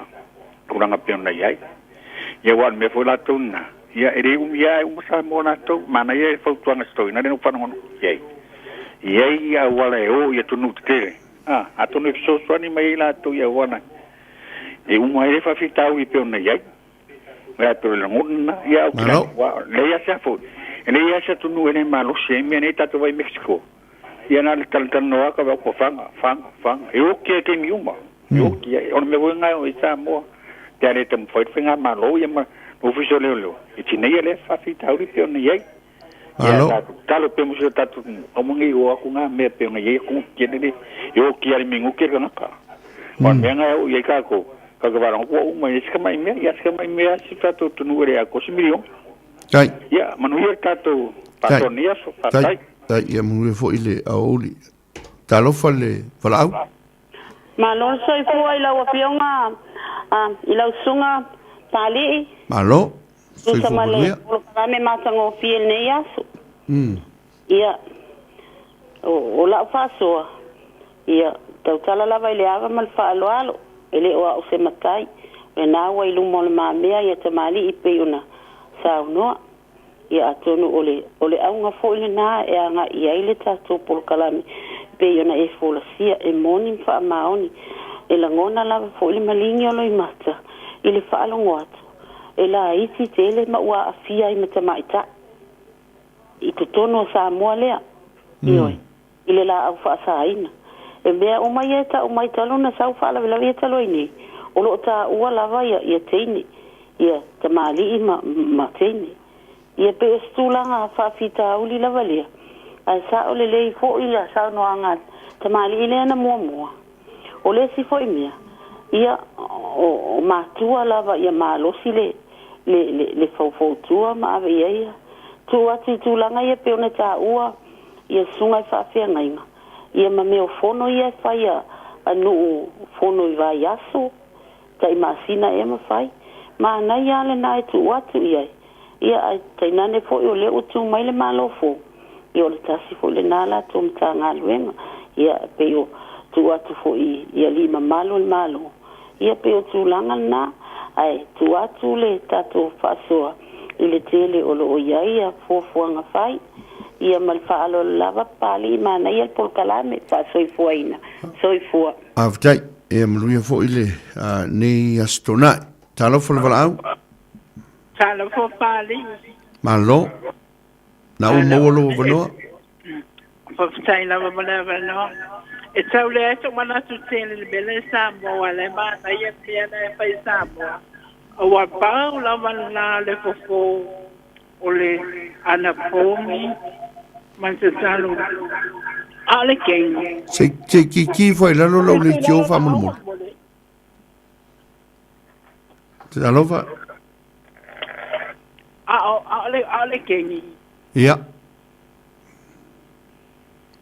so no mai ole keng o ma fa na utama sa jo ole te tilo ila fa na utama ila o ateli e ya na wo ale mele se mana o te wafa fo e tasi ane me te tau wai ona fo i el fa fisa uni leikei o le tau mawhaina malo e ave ese umanei me o kengi awa le to ese to ai ngā kengi New Zealand awa ale yai ni kengi e le te tino e tamaiti i o lau fa soa ia kepi uma kengi Alo? So se ko anga kengi ya ave ese uma munisila. Malo va ftai? Ya olo manatuna ya manuia lava poka la me fali. Manuia le astola. O le fasili fa tu la i me pe volile i fola fa saina le o fia tu le tu. O le fasili tanto te mo mia. Ia tu ainga fola fa saina. E mo mia le tu. E mo mie Samoa. Awai e seisi tu o lo o fai fa apisi nisi i la tou o lo o avantuina. Nei fuala au i fa i Samoa. Ma sueia la tou tupe. A o afianga ma onga o nei tu ai ngā suri ngā tū la fono. E a afia ai tangata lau tele. Mela ngā edifisiti le nā. Tā tute mo mia. Tā rofal walau. Mala sai foi lau sunga pali. Alo, sai fua. Mani tanga fō. Ia, paftai mo lava noa. E a foi. E pe e ana i langona foi e selo tale fia ne. O le fisiri tele a tula i mai. E fa fe fea na o atu i Samoa. Tu ai ele maluana wa leva na ta fa alonga na te sawa i Samoa fa alonga wa ele maluana. A o le fuala au la lele wa batu o le pi o le fesili na fa fe fea na o atu i Samoa. O le fesili le pi e tu ai lo ta ita ma fau. Ona tu wanela ia lea a fai o lai au mai pa sori tu la fono mai fafo e fa fe na sao mai nei atu nu e fies fu e mai ai o atu i Samoa o le winga le na ia ai na paua ia pia o nai nis fo i fa so e a fo i nei e le ai se me venga tai le ali ai o le langona le nai pe tupu pe wa fo nei wa ata fa longo atu nei nga pe fo lele e momo lo taloto ya Samoa Awa fo ilanga sta matau ia tātou tau le Lord whawhanua. Te mea le wa iai. Ia wa moa, wa o wātu me. Ai, o lota ia lata ita ia na a whaafewhea na whai nei i le mea le wai. Awa nai, e a fua mai maungan manui o le nu. Ai, a whai la o le a fua mai i lunga i o lo la tau wa. Ai, amata whai oi ma mea. O le tala e whaafewhea na whai. E le i rope e whaafewhea na whai. Ai whaafewhea fo ina na toi fo i Samoa i se mea. Ia wa mea lea, la watu nei wa ole, la wa su e leo le, la wa ole e su. A whai lai fo ia maua mai lesi mea, a lai fo i wa umang whai lesi tu i si mea.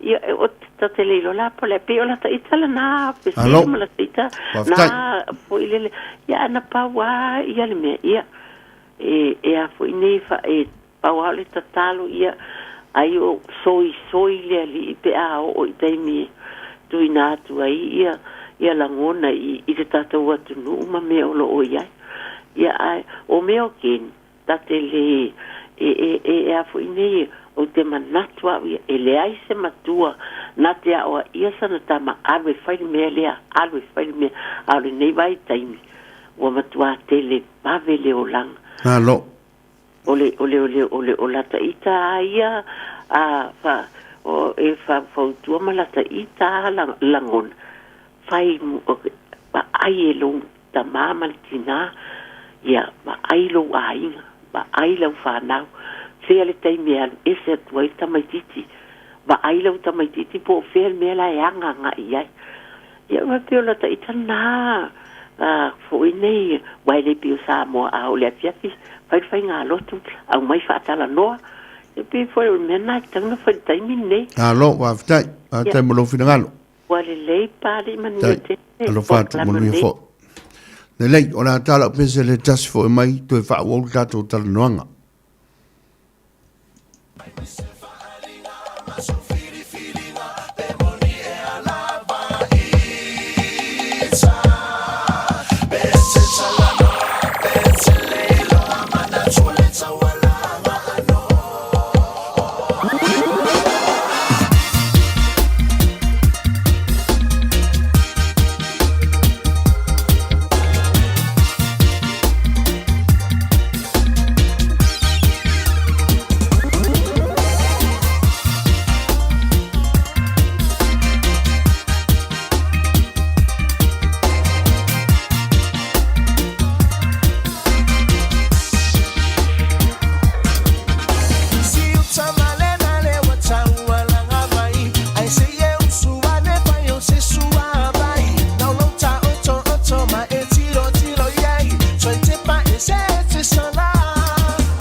Tula iloa ta savali vali.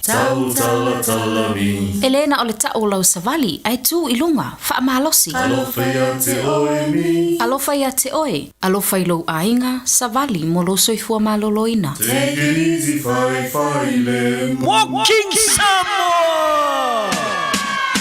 Wo mai le tau mafanfana, ma ua suia foi babao le COVID-19. O lo wavanoa le leile nei e amatai sau au savali le Walking Samoa i le taupi Tanoa. Vala au mai le lua no lua tasilima i watolu monisi whamtalanga. O lo maua foi tātou miti afo le Walking Samoa i le tātou ofisa. Savali nei loa molo seifua maloloina. Le Walking Samoa a le Radio Samoa.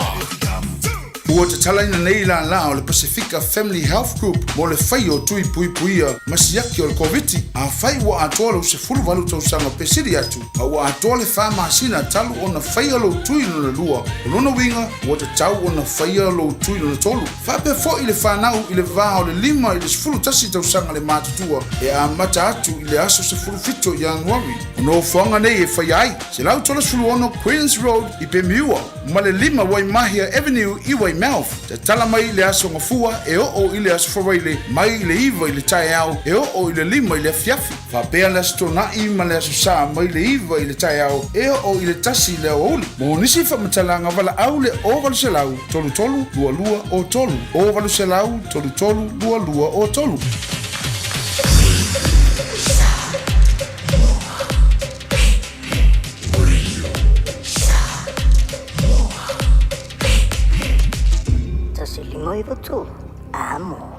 Ua iwa minute le o te nei le tu la lua i le levaenga o le aoli. Tato whasoa e pe o na iaima ta upunu tu inantu. Tu langa ro i lo ngonga o whala au whasaina le whawhitau di le ua mai tawina pe la tau au na sa sao whaafi se tu lord whaafunga me le nui Samoa. O la hase tato ngā ruenga e whaiai. Ai se a ua whatupula i ai le whawhitau li le ai pe mo mia fo i e tato i Samoa. Lua le tūlanga me tawina o le whanatu a matana li lia i mai i a vevesi le wā o tupulanga talavou i nei i to tono ni sila misi au kilani ma mai mawelo la to soifua tolu fitu ta sinima i votonu ta lato le tato lenga ta lofa le walau ta lofa ia ta lofa sanoa mai ma nei tira mtau a tupu manatu a Tanoa Ava o mera vole ngaso mai o tau whai ungo ua tūra rata aso o whuinae me Tanoa me tuspa ia mo tau tupoi i tempo i sumuru nauso i le ansi te raita tuoli ina ua i loli lea al tangata lea lana whārataina peina whai atu e Yesu whailoa ai e alu ale atali o tangata e pe ona tusia ai talofa i lena te whārataina pei o ai au li tuwa pena e le te mwhai in taufi wat wharongotu nei lo fiso leo tato i Samoa oi ora e soro mua i halatou tato na tulea o le alu au swai e en whama e fiesifu mori record for le pape o mo le amora ale ona mai no foro la to ma e fala le mena maru fai la to business o me ta tele faia o mai a tem foi e mai la fa mai e pape e fai mai le tanga tavalea e sua moliere me on wo vai tem va penairo lona ai e o ngā tele o nai item nei e ngā lua e tatou loa tasi le ala i le ora e whaavau nao Yesu tatou tau whai tatou tai taid whanau le tua pēnu whema Yesu ina wa umana ngā ruenga nā tu sia i māteima po le mtau po lufu wale o tuina mai tau le pule o marawe le langi a tau la langi mele yo to watu ma tara ya tum papisio to sofa tabale alo mananga pa ia a o pa to no te pe no tau natu ya tau element nei o te ya tau ia so umaraba o lava ngata anga lara no we ke fai ele ke fai se po le fana po le ele tu care te ngata u sauni ai mo le afi le wa asa foi ngata po a me moni pari ta tonga lua ta tonga noa a fai a o le fai ta tu tebe e o lo foi stangat a o la tonga lua pe un ta tu fai ya mnui lava sa mo sa parti pari Haftai mo le walau, haftai fo mo le saunanga matango fi. Talo falisi tatu walau? Afkaya kwa lo fionga pali le flafpeo. Malo fani sauno mai? Aftai. La ka ko lo pe nga sa ngom ka upumanga ya fingalo ngai kuma ngai kingawa mabaya. Pali lo wa kali ko ngunga. Sila fo yelem faila ngola la ka usanga mabaya. Ala sua kwa leo yang unga ala sa wala aula kala kal malai valili le mawa kwa yel finge mar kumalo le fo ya ve semaya ye menga lo koinga a o me ye e mawa kule sa ngo ai si pe fa fenga o mai pari la kala sa ola va anga ko lo kamar custom la wa fa malo lo onga ole mawa ola ko wi o lo au mai ai mea masao mai kongo le ku ko kele ngi si fo ku pulanga wa fa inga o nge me la vol fala au fa sa inga o le ma wa se file mu ku pulanga yo sa fa so ku le pali manguya la ki oke Aftai fani manuia fo le nei vaenga o tatou astonai talo fo le statu walau alofa alo si fo manuia ya malo so fu manguia la sunga pari tano mai ya malo lava ngalue e kasi ale se maka upo fia va ku fo singa vai vainga o maka upo le mai Samoa pari ya o ke karikongu o fa kele inga le e fuala au nge ya ka ko Samoa o le fa maongi o lo la ko kai ia maka ngaluenga nge ye e a mai ai vai nga de ye kiuke fa pe foi kongo de official leo awa or ko kele au leo o lo la vive ai I vai nga ngai pe o si o kar kongunga nga mero ku puade kele o fa de kong o de si kuranga anga ku malo si official leo male pulenga ngu mafio anga o ke kar kongu e mafai lava o nga fai kikia le fafikau di le kupu mai sio ka ko mu wa o kar kongwele lava se ngu upo se afio anga e la ko kele lo me ro fai kongola ko pela ke ro afio anga ngeye e ro wa yo fa inga mama wa maiya e ko ngala au nge maruanga le fai nge pe yo sio unga vai nga ya le mga up ai ma ngai por kalame pari I mor nge yaso fa so mai fo ile madore ko ya manguia kele la sunga Whapatei wala au mai manuia fo ila sunga le vanga tatou astona I talo fo isi tatou wala au malo soifua pari malo soifua manuia ya ele yo le nganga ya ka ko wolo le fatsoa o mo yo fala au pari e sa mchambo o wola mai au ye sa mo ba ya au fikala ye kausanga ya le wa machifuru kausanga kalu ngi usila ha le me o le vanga kupu bari Samoa e do se me ngi ba pe se me kwa mai le o le me o le vanga ka ola fo o kupu ya fianga sa kati ya fianga sa mo le me ha le me la le o yengi ye wo sala la wa so se fianga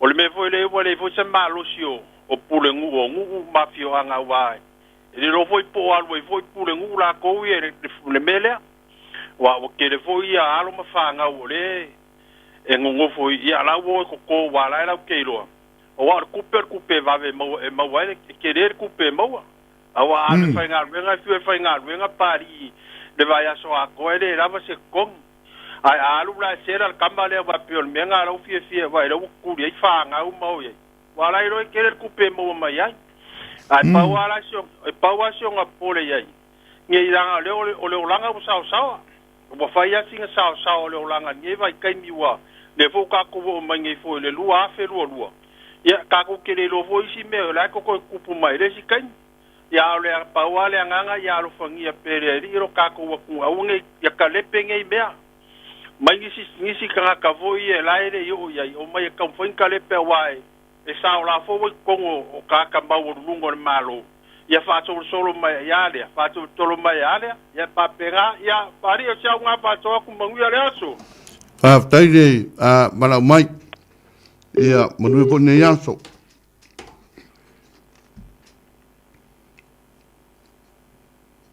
Alo fa de Malau? Alo, pali. Alo? Sandu mai? Ya.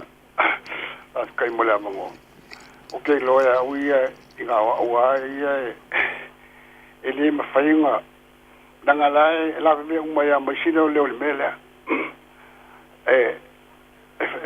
Eu foi ali ula ko ia que lo ele kanga na software il kai le kai mingi kanga bawa avelo ka wal menga wa ki e kanga kala ko upi funga le wa mo ye funga ya fa fam singa ya e ke ya fa ngwa ku danga la e ngwe foi mala wo ia le kala le manga ya le awo ko foi de malo le ye mele ku pa la le ka fa ngwa fu pi funga le lai o ku wa mo ke le foi isi mele ku pa shambo denga o a fa ngai le holo ka ya mo mi fa so pari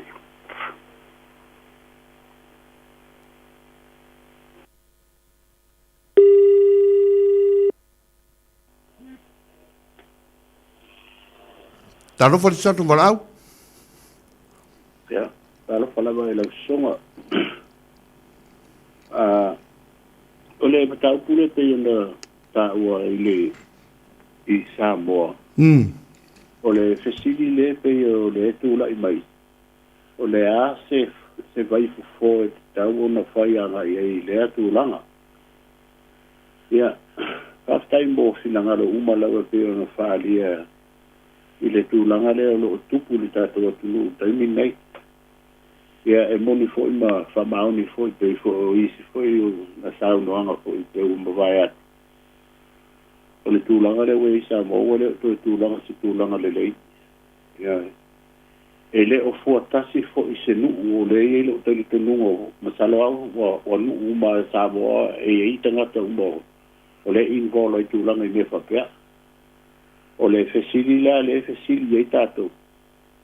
Po le a se pai fofo e te tau o na tātou whaia I a mauai a toe o le tātou o tunu se tūlanga le lei.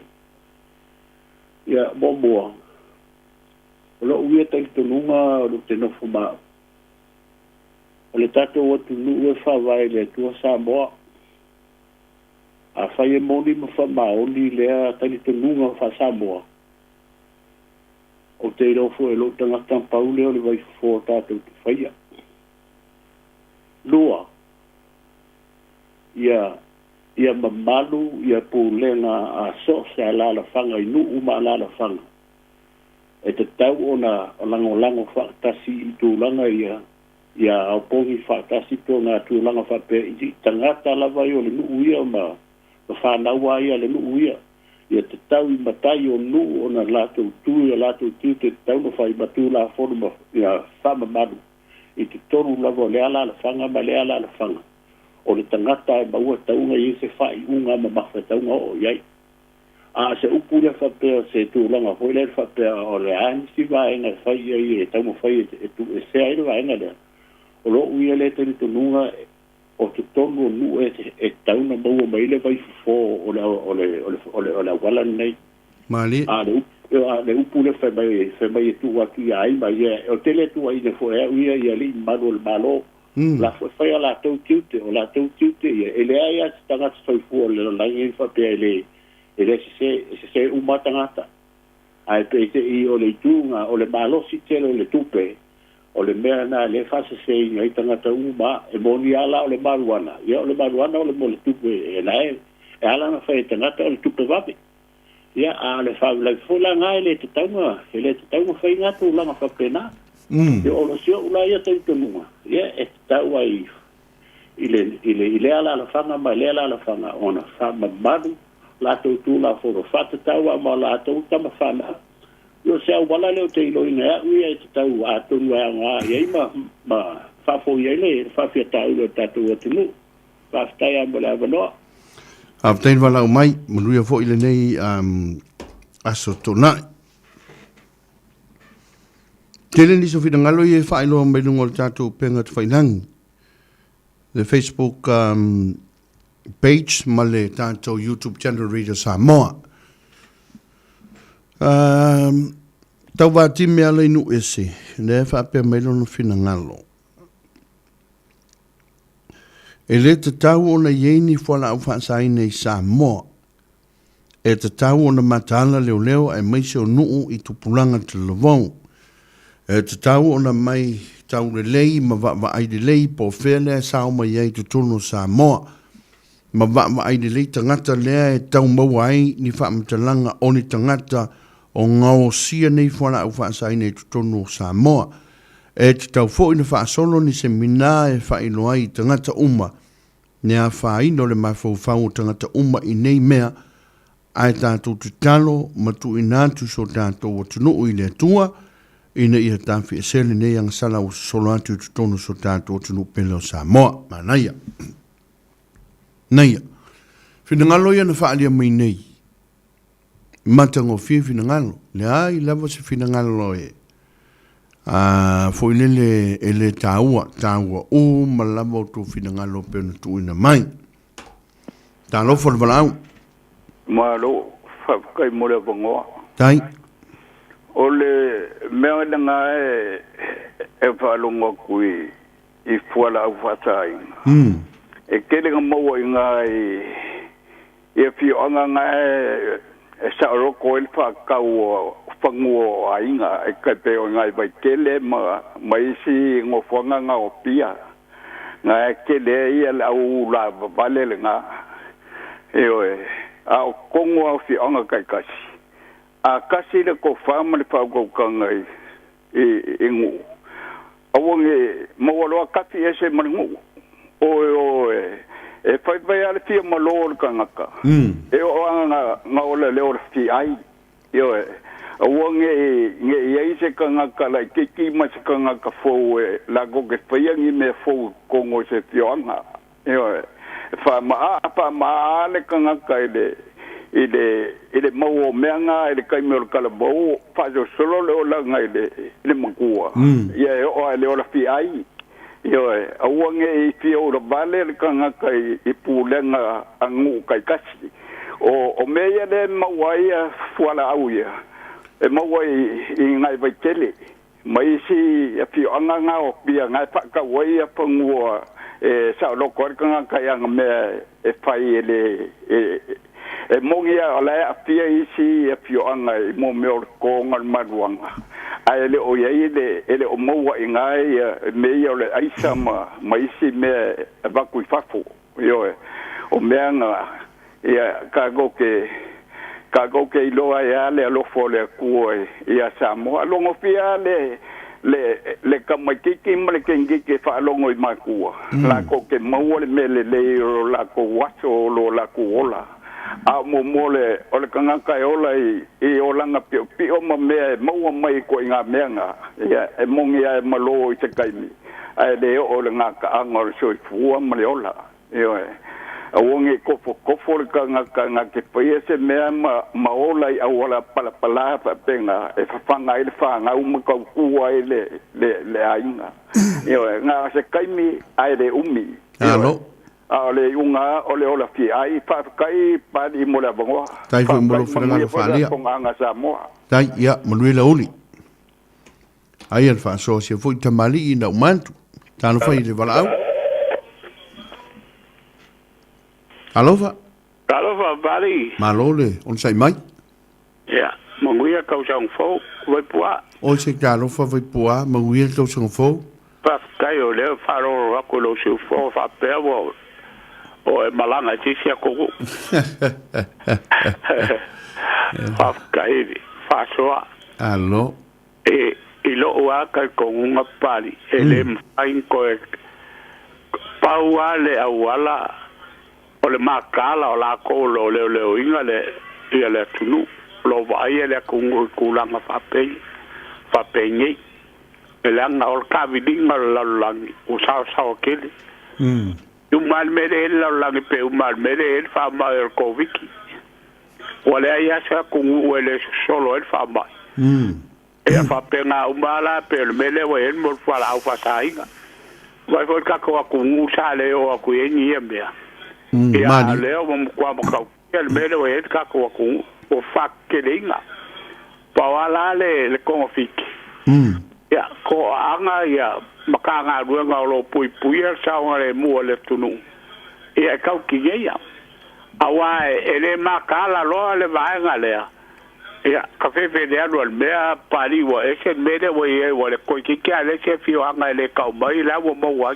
mali besa ya so ya sa ya fio anga sa fa piko ya mele ole ba ruanga mala au fa sa inga ma fala au fa sa ale mele wa ye ya o se solo pe le solo limu mele wa le tunu ya ma ya vo la le ka longo ma na lua fa kasi la ko umba nga ki ya ngai me wale na lua fa kasi la tunu umba le mal bosenga leo ya ele fayan fo ya la le fa so aku pari ya bunguia lo pokalam fa dai alo fa tela tu oi mai pua fa pena fo ya ma le il fina lo vai pua le se tanto mal au talofa alo tawatai lo sunga pali alo alo kalapa e popo was fa so ya ole mele o tupuni ma lo si tele le power tupe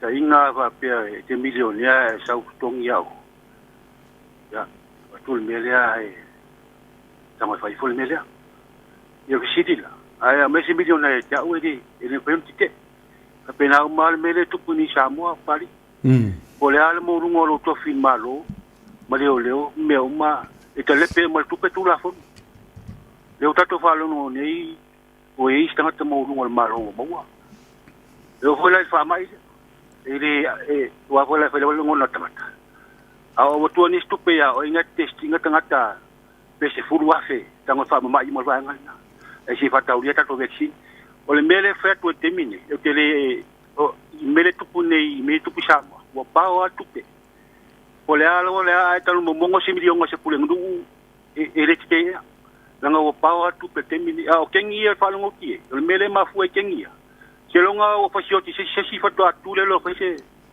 e fese tu se mela asa da tau o ala to na fese fufa au ni tupu ni me telo tamati e o kengi e fe o iwila mo to ale pe malona e tau yo se me fa so atule manuia la u por kala me dai mo le fina lo fa lia le wa afale tu lai lua le si tato volau talofa talofa la sol pali malo fo lau malo for kawakai malo non sa malo for so ifo ka moringa ya somali nga luenga malo fo mangu yo for ka so fo o tu le ngo o wala waku nga e fano fo manga yer por klame malo fo la ufion male por klame ni ya so manga ye for fano ngo e ke le lava finga lo faria ya pe e unha me kasi ai manga e funga maka mai forsa nga asis so fanga nga maka mo mai ya e fano kwai e manga i ole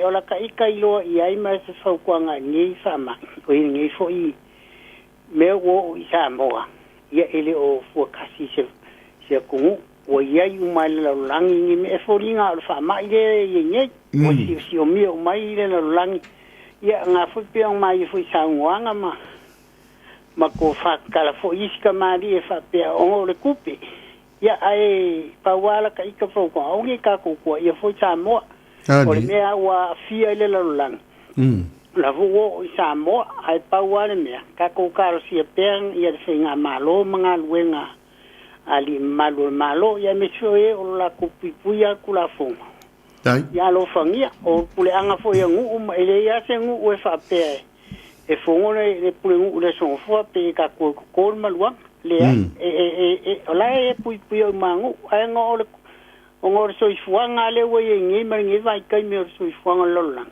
ole kukusa maso ia e o aso ngi wa pe ya menga o keni o me fo ese foi o la foi o kankanga ya ku so walo po ka mafanga we ola e sa o mai ai ya winga lilo ma me o lo ngo o me ange I fa penga o winga me o keni ma me o ye ngi vai kai ya e me sala ku pe pe onga ai e kulanga nga ya paula vale faukuan ka ku kalo pe mo si o ka ku ia me sonia ku ngu ka ku ngu foi e se vai me ele o ia ile fa ma e me le o ki ka wa o fa ma I fo I me ngi pe ya ni ka ku si malo ia ngi fa ma io mai manga ku e sonia ku proclame ma lo fo nga lu ngi ya so alo fongia foi lo ki ke ya ai winga mal manguia le weekend tai lava molo o vangoa tai falau mai o batu lava no le tasi lisi falau le talofa malo so fu lo fionga so fu manuia ya malo lava so fu mo mangi ko tong fo lo fionga e ba ngi fa so lo fionga mo ngi yaso ile nga lava ia mane kama manga ku fo ba ku lo fionga o le mele ku pungi Samoa le nga fa vela ve ma fu mai lungai kai ra fo ia fai pule ma minska o ka pengeka o la fu ia la ko ke fai ele fa pe ka ke o ke fa singo lima la ngaka mai le nga fa la vela ve ma fu mai leo o la konga la o la fu ia o la ko fu la ia si la fi ku menge e o fu la pa menge la fu ia fai pule la ko ke si la fia ia ale nga ole e sa ngo mai I fai na malo ia ora ko la kaula mo wala ora ka sa ile ia se si ngila lo langi sa la fo ia fai pura la fi ku ala lo ke fai iwe o me anga e fi wala ka ko ia ku ia ile se ngaman me vo le ba mi se vo le ko inga so ia ai fai pe o ko iwe ora fai mai a wor fai ala ia fai pule man mai si ka ma wor ngor maro re o ke fai io menga fa lo ia manguera u fa so pra ia manuia fo lo van ia fa penga ia se fo ole fa vita uli fora u fa saina wa mai ta wina fa tu plo ia tu tonu ta tu tunu I Samoa fa te atu le tunu me se lan tonu mo ava no fa so ma yang ne wa a toli tu la ta tu fa so manatu ia fa e foi silinga ma vai foi na tu ia ai ole mata upo pe ona tanto velo aso ia ile ne vai ngole oli pe ana vatu se langona fo ile e langona le vai a lofa ma le manatu lofa il tanto tunu ono Samoa o se tunu la ititi la vai ane fa fonga mai ona tupu mona tamali tama mai inga matama ele o se tunu te le o le tātou whai numera lei il te minepe a saoa masalo a to tele I Samoa o le rua se la wafe tangata. And that tells us e tau mai a te tātou I le I te tai o tātou I le upu lea o Samoa se atunu te le. O le ofia tu la o ia tu ai ngā soli ngā tu la fono I le tātou tinu. O le a fia I seisi foi no mera o le whaitaua fo inga o tātou tangata la o la iei Samoa. Whati te inga. A whapea nei e toa se lau tangata o le a tutuma losi e fausia ia le whana aule o le pii. O le medicine.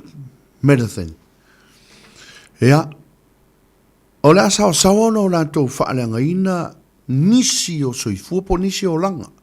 Le ale wingo lau tala, o le asa o sawana o lātou au maia nisi e tutuwa andasi mai lātou ma fa ngale ngana tu sa se tu lo ma tu le ya tu le nei to inga fo la au ma tu tele ai lava i la to te fa ngaina o le motive i tuo so ngā tu la fono nei le tele o tunu o le tupe sa o le nei o le tupe e fa ngaina i fo la au le nei a wafo i le langona o i la to lo tangofia e ma nei o la to fa langona e ma nei le ngana tu sa o fune le e pe o se poala o fune le fa e vai langona nis a o tua atula i le mafau i la to lenga o sia ina ia vave o na mauai ni tupe se tele mo i la tau ia ai ele poserilo le tele o son ngatu la fono le a mauai o le ngoi o le fatu ia o le tele pefale o le fatu ia o le fasi tangata o le fatu ia e au ina o antu i le sori ngatu la fono o le fasio tangata mai ni fa fonga me le tunu me o malavia o a fianga i e tupu i tonu o trucks po fala o fasa ina nei o le ala statu ngā luenga te tau na fai o le fasiri tātou te mo mia sa mo o le tali e le ai e le mo mia sa mo i to inga fala o fasa ina ala se tātou ngā luenga te tau na fai le ana maua mai le tele o fina ngalo e te tau na tutuwa atasi le atunu mai lava i ona te kai au ona pa ia le atua ta mamal tina e te tau ona ngā lulue whaatasi. E te tau na iele wha maoni pulenga ma lau whai ngā luenga mta ngā luenga le malo o lo o lato mata i tuina le ofi ato tulangi i tutonu e pei o le official duty. E le te tau na toi tu whaua ni containers ma ni pusa te tele a inga e ave i tua po ni company business e au noa ma ne siaki na uma wafi fiolo i tutonu. Ua te tau o na whai le mele na.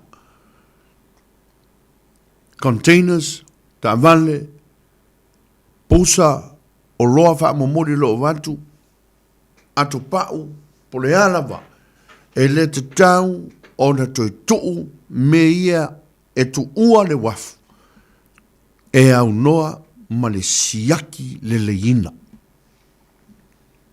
A whai fwoi o la tu inatu tu tono ofisa o lo wha pea o na kilia i tua ia o loa nei, po pusa nei, po wha momori, po alama ni ta unga e ta ungai, e te tau o na wha maoni la au whainga ruenga le tiute, e siaki uma, a o le tu inatu i tua.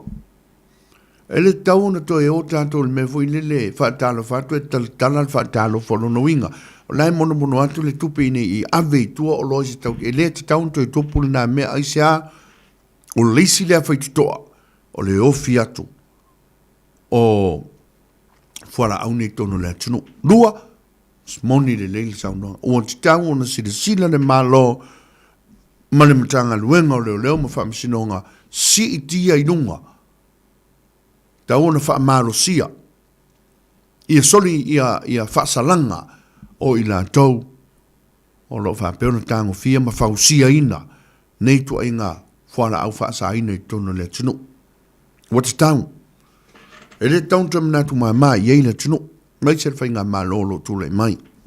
Nona winga, ia, whai se fua ngai le tulanga. Ua te tau, i matanga luenga se fua maloloina, matanga luenga o leo, matanga luenga o tamā, matina, matamaitai, o anga o no, so tai tulanga umame, whaanga ioi se mina, awane i toi misi. Whai porkalame le tio, whaatala noa, a fianga, o tangata i o latu mafaufau o e tango fia nei fuala u whaasaina. Tau le tunu u whaasalanga o la sitia. Tau le tunu u fianga o whanau a onga. E te tau na whaatala noa. Nea whaina o mailisi manatu manaia. Tau le whaingarenga pa ia le tua o ne ingata i pule laa. Ai o i whono nuu whaamamafa atili. Ia le wheau le tau mawhai e ti nei a ie tua inga sori ngā tū la fono. ia maututau fo i matua. A ia lofa i lau tali i maloa fafine, fai lau tiute.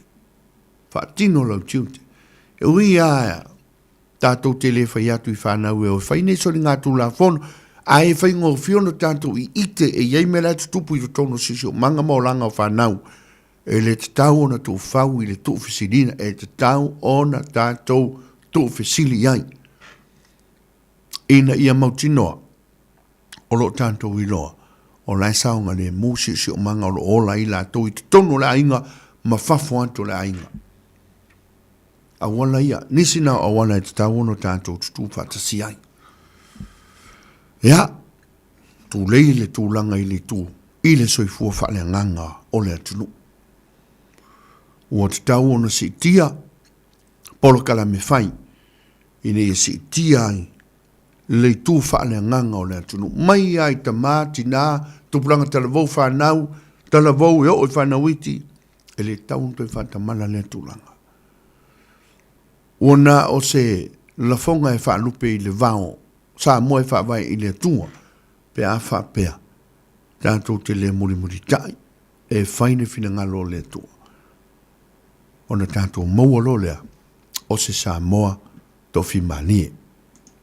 Tala pese le fo i maila pese le fo i atu, whātalunanga li stato kampanile, so maiai, o meka kas.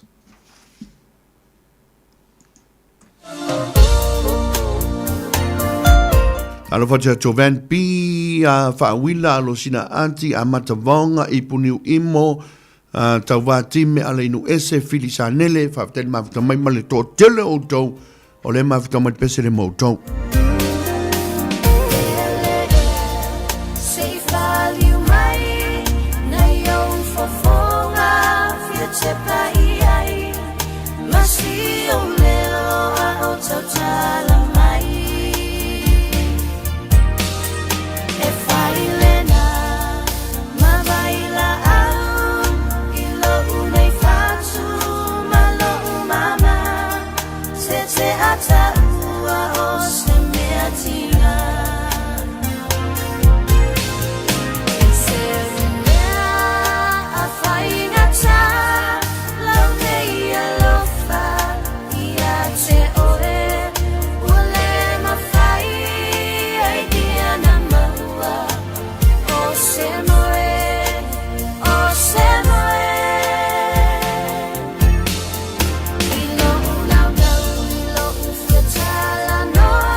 O leo ua toe se fulu ma le 5 minute tale o le tolu.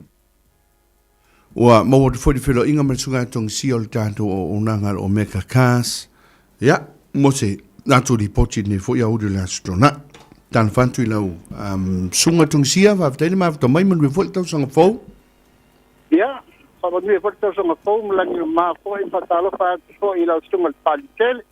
fa malo ta wa tai fa malo ho ta tua tinu e fa pe tai mo lo ma to no le ya so pali o tai ano sa ve vo fa misi kaika kina ho mele mu e kasi fa misi e skai mi masalo lai fe sa ve kala funga no mo me auso ye me auso le ya me lo voy aso manu ya fa tai ale sola mata tiele ma kole ko kire fa tu le so yo mata tie tele lo fi mai le atinu o le il fatango ta vale ona o le tele o ta vale to tele selections ma to matango filta pina ino ta vale se i foi to ia ku ala tala le ai ya matal la report e ai le fala level ma to ai nga sa fa la so ruluna uma tuni a tala tona na na o vai no la ia le o liso te sa ulanga fa willi nga o le for ranger o va ku le sole ku me lo au ma kwa au le manga ia la for ranger ai ve mai nga o mai o ya o meka o mai nga o mai ya o meka no no winga la o ki a faila le ke sa ngo manga to tele la tunu nga yo tu nga ya so rengi no no winga tu fa sa yeah, so lele level sa nuanga la sungal parte yo tu sa le mato pa tu sa la to le to tu ala mega cancer to tu sa ta ma pa tu sa tu e tau sango ta vale o mai le ta vale fa nga le conditioner ta vale ma te un ta vale tu sa le vale ele mo te pulu wase le sengo ta vale o mega cancer ma le tele fa ta vale ele fa sanga la a se o le mato fa sa longa fa business malo ya mo le lau sila stia le atu ua pai malo le ya au mai se tali poti le ya so manisi va nga ia le tau tua mai ya le nga la mal fa tai ya pali lau sunga ya mo lo mato mo fa au fo le tu lau le ule la stona ia la valo na tu ta pa au le langi mato mo fiele aso fo mai ta tu te soifu ai mo wole le la langi le tu mau le ya so popo taila lo ta tua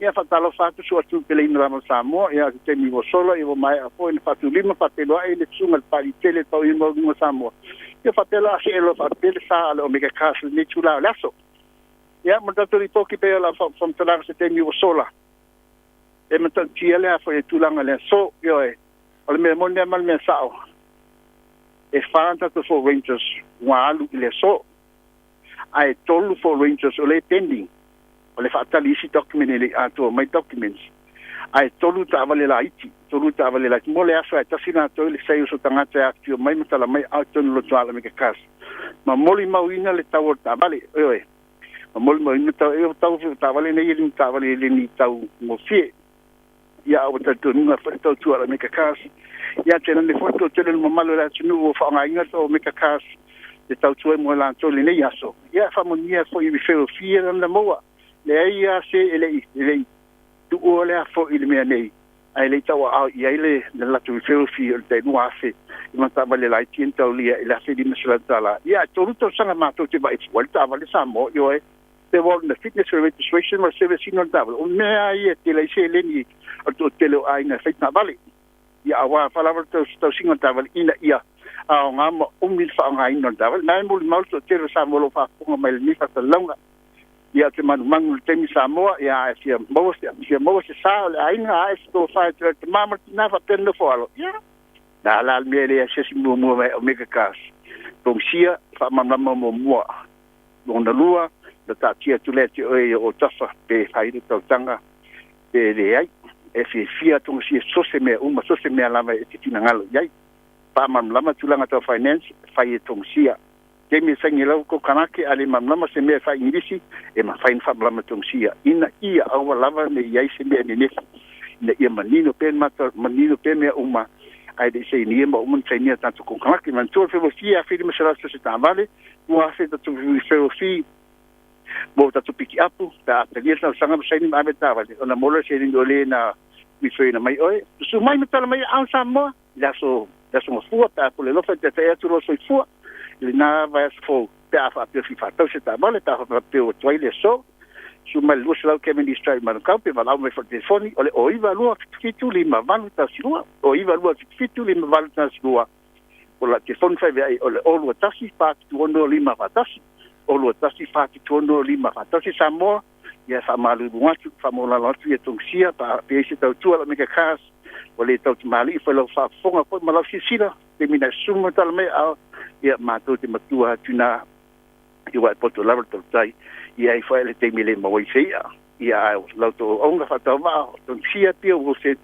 pa mania tu tele de weekend e fa pe foi lo sunga Papaliitele man dia tele fa familia le tu tu tu ia fa to fam fa so i foia so i foia ton sia mo nuia le astona i to i filo i foi sistemi ia fa tai ton sia o tanto o nanga le nal o meka cars tolo company le na e fa fonga me le astona i le Samoa o fatala noi nantu e winga umalama ile au onanga le fatauta vane ya faila filifilinga filifili le filifili ma le ponto filifili ma le mautino filifili ma le malama ona le mawala ia o il to nga me volle le alo luanti ia le woto mumu alo luanti ia le woto isa ile tongota po ala vanisi vaenga ai malama e te sangi ma le fia avela uta vale e te alu male fia. To e 5 minuti tal tolu. Talo e te ma fo istembo la tuantu. Ya ona ta fa ma vai fo le ile ni astonai. Ta tu to e filo il lave so fo le lo fo tanto tua.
Le mattina quando aspettando quando volevo fare vedere ti amo quando fia solo tu ma paura sia mi hai tu ma ole como li ma tu ma fai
Perino tia fau e le pensele na sa o sa valivali e a matau sa iri sa tona.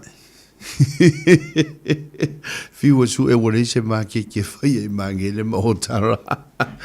Le lei ma lon so fu le tato. Tu ma lo le ngalu due ma lo vo ile fenga solo ai.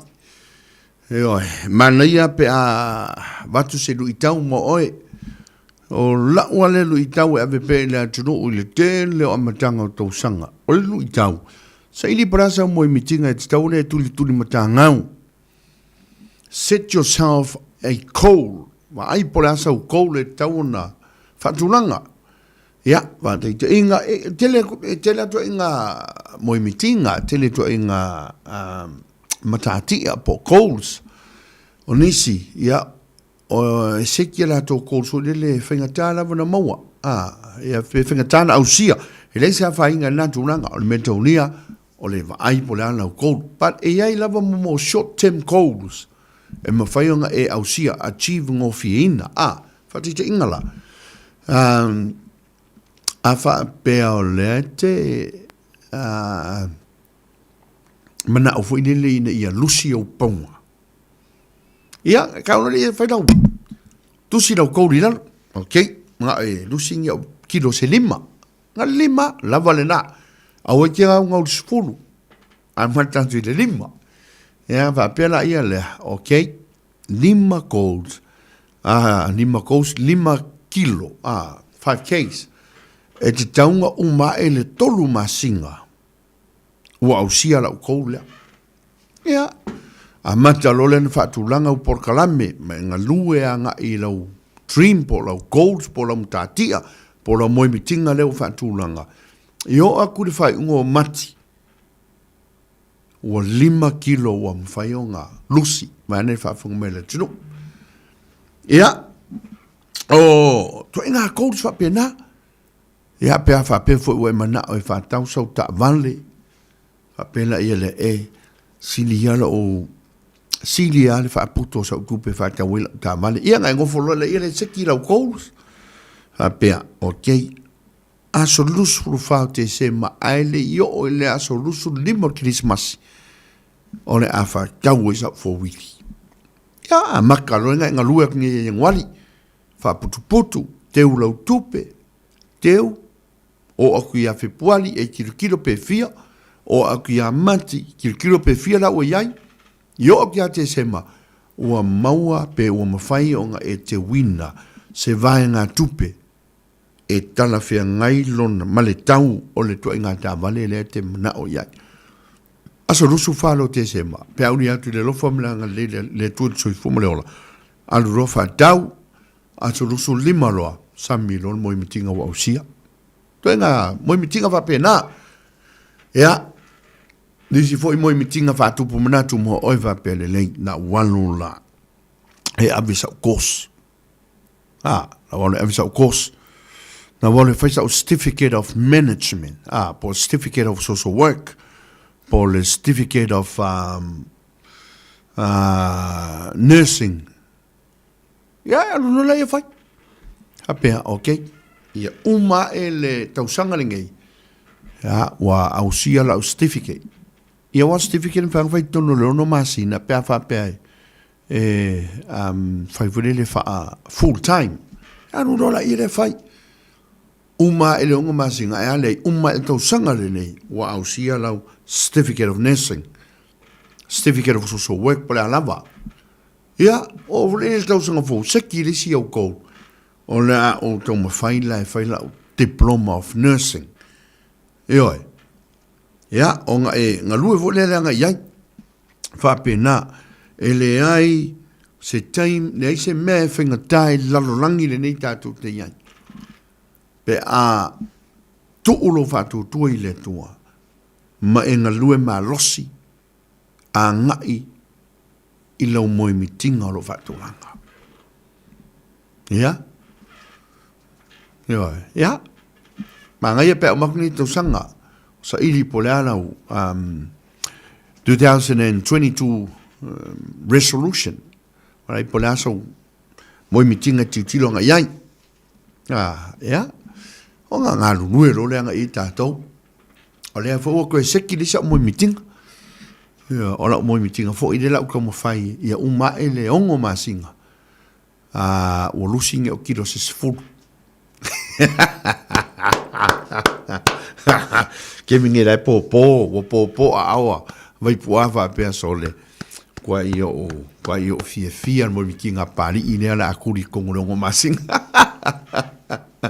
Ia. Se fulu kilo i ko kongo le ongo masinga. Ya. To tele lau tangata sole. Se fulu kilo mwhangara ko whai kongo lua masinga pe kasi le masinga. Ya. Believe me or not, kasi le masinga mwhanga i lusinga le se fulu kilo. A le lau se kila ko lau moi mitinga. Ia umai le ongo masinga. O lusi lau se fulu kilo. A maka hawhea a mata le vai a sfou. Se umar ko nga ikai au amata lo le Singapore. But at least ne wa ta watu le tatu watu mo mitinga ia lu ila lu e foi oi. This is a challenge for you. Palala mo mitinga la yai. Ya, o nga tatu nga ilo le ngi kau sanga. Uma ilo le ngoma singa e ko kilo mai ke fa pe pali. Fa nga vini mer ke fongi pe o ki fa pali le au ke manga ku ala ko nga fa mai la so suma limo yangwat. Fe mai o mai a yungi. Le umala wongo masinga ya wa lusi do kilos full wala wa lusi se full pere ai. Ya ngo ta o tu le ya ki oi. Ya on ngala o ka waklo mo mitinga la tu ile tu so sang mai ma le malosi ma lo tele. Ya te ai le matua so onga ai. Wa ne fa funga me le tunu ya ma ia mawangi taimi e anu facing savali. Facing tolengi lengi. Ya facing au me uma whainga o whia whapena all contribute to my 2022 resolution ila o mai mitinga nei tau sanga. Ia, o le lui taunga mo e, awa ne me mau tau sanga, awa ti tuul tau sanga e anu, e au noa ma se whatu langa le le se mo mitinga. A whai wole mo mitinga le la ie. A whai umatu la tau sanga nga le, se a mo se temia o emal tau lua mat whanau, e whai e o tau lotu whale ainga le fiafi. Na mele whaonga le tau sanga le nei. Whaonga le tau sanga nei lua whilu suma lua whape o ke le tau sanga le nei. I am going to spend my time together with my family, with my wife and my children. Holo ia fiafi o mai whai mato whai ngā lotu. Ia. Ngai ka ngole o whai assessment. O makule ne masinga mo mua o mangai le mo le mafutanga. Rakul masinga ronga lotu langa whapenga o mai le tau sanga ngoe paki mai whaftai le atua o makua ngai o fia mai lau whanga o fia mai lau tōlua po whea lava e o iai whai e lau tala kālo le ongo ka koua so uma whaikakwhe ngā lo po whea lai o iai a la ua mana mautinoa kālo le ongo o kaunga le whale whai ngā lotu aia, nelei 5 minute leo te leitu la tolu whātala whātu i tō telo o tau le ua mafuta mai foi Lily Crichton no si sa wasan on Facebook Peter Reader Samoa mal to tele o to tatu YouTube channel George and Kenny Senley and ngata ilea tolo te liu N.S. Charles ya ma le to tele o to sunga Maria sunga lofa te to umalava o la tango so se pesele kamo o to Maria funga le mafuta mai mauto umalena ya umanato la atal pisele mauto i le nei vaenga o le tato por kalame le 1 minuto te le fito te ele tonu i la oli pa ngai i o le tau ngi manuka fa fotu mato visa vasala lau ma nei le sulu mata ngo fio le la ya va fu me fu le tunu na wanga ya ti mtafanga por neto te va me mtafanga tau tona ma auto nei fa nau Io, inge ke vo walu le uru whengal pele suipi. Ma le papa kiu, ma le vori polo, ma le moe tahuru. Ngā loi, ngai whangau nei ta e le sami. It has to be someone out there supervising our children.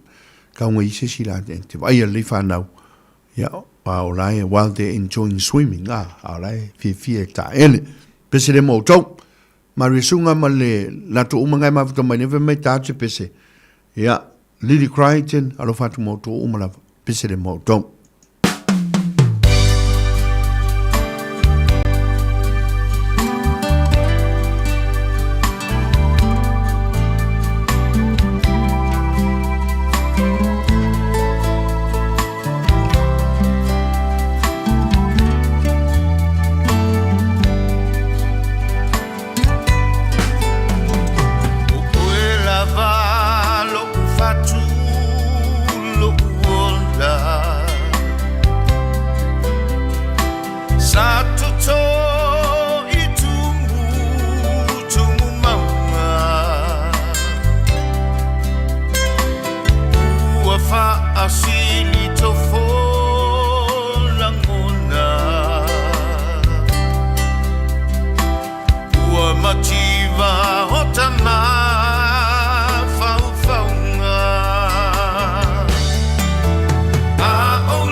Pese tata me le langi le sa liu tuna e le pese le na a o le va ai ante oe no na winga e ua whenga tā fo i ona o moe e oi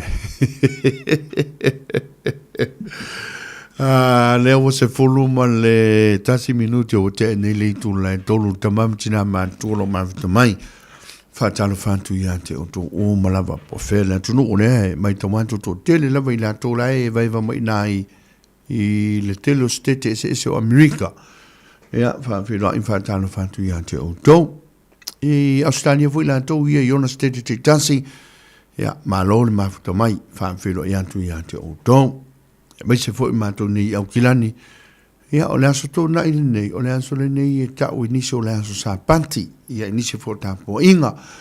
Ia a o le aso tōna i fo nei te le ta pena to i nisi mua la tō fo i aso sa tai au, ia la tō fo i tapo inga. Ia o le tu ala no fo i le mo tātou, wa fi au manga ruenga o lo whenga i le nei aso mo tinoa, lo saunga le mu. Mo tinoa, lo saunga le mu.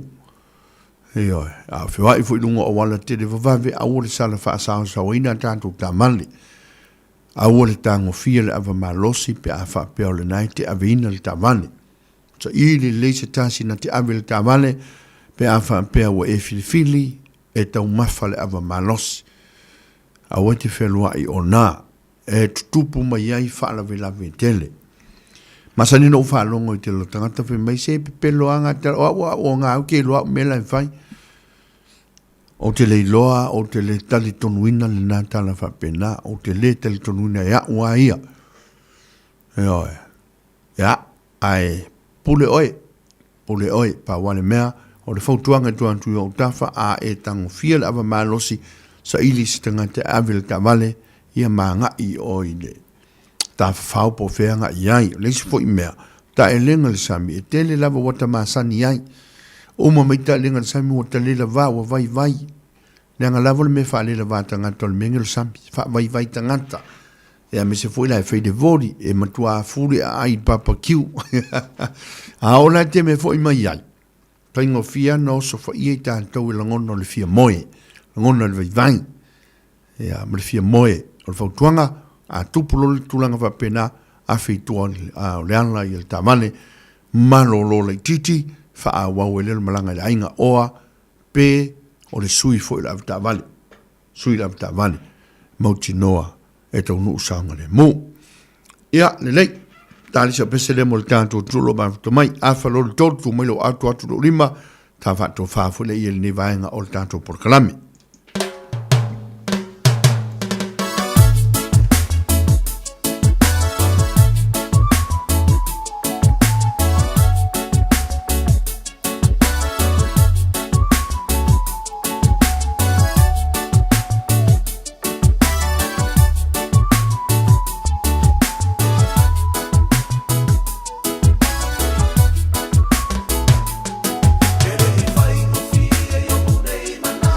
you.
le masina ai pati le au mai moa mana ia ona mai la ala tene tene lo sui la palapa o fa alua o faua ai fia tamali i pua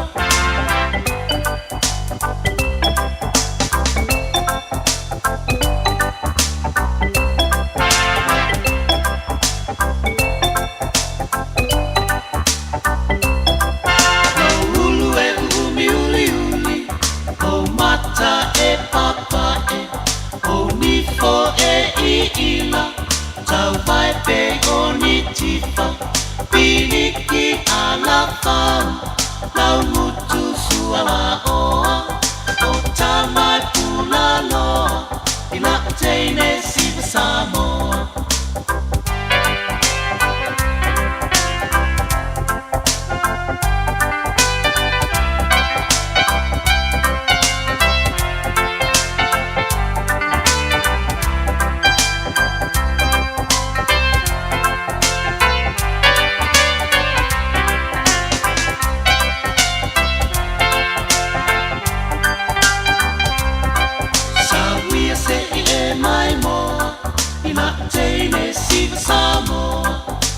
Siva ile masina ai pati le au mai moa mana iona vai la ala tene tene lo sui la palapa folo fa alua o faua ai fia tamali i pua piniki ala fan lau mutu suala oa o tamai pula loa ila teine siva Samoa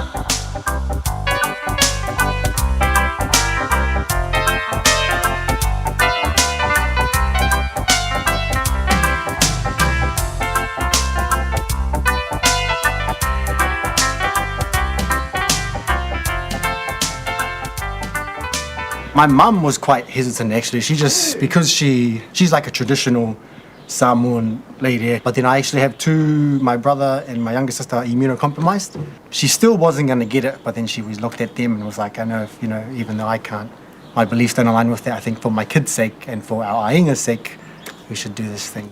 Help protect the people you love. To talk to someone about getting vaccinated, call 0800 28 29 26 or visit covid19.govt.nz. Tula iloa ta savali vali. Elena o le tau lau savali ai tu ilunga wha mahalosi. Alofa ia te oe. Alofa ilo ainga savali molo soifua maloloina. Take it easy, fai Walking Samoa! Wo mai le tau mafanfana ma ua suia foi babao le COVID. O lo ava no le leile nei e amatai sau au savali le Walking Samoa i le taupi tanu. Mala au mai le lua no lua tasilima i watolu monisi whamtalanga. O lo maua foi tātou mitia fo le Walking Samoa i le tātou ofisa. Savali nei loa molo soifua maloloina. Le Walking Samoa a le Radio Samoa. Tasilima i watolu amo. Radio Samoa. O le ua toi 5 minuti o na awhale o le tūlai tolu o manatu. Ea o le a whaamuta toi malau tau tuali ni fu yaso le whaafonga mai o le tātou o tuno. Se upo le tau tamali lau tau whaafonga whaamangalo lau tau au auna. Tātou toi wheroa i fulu vai so fau le lofa o le tua. Toi manu whaiva majiute me so tāpilanga wala loa tu mo aso santa yao.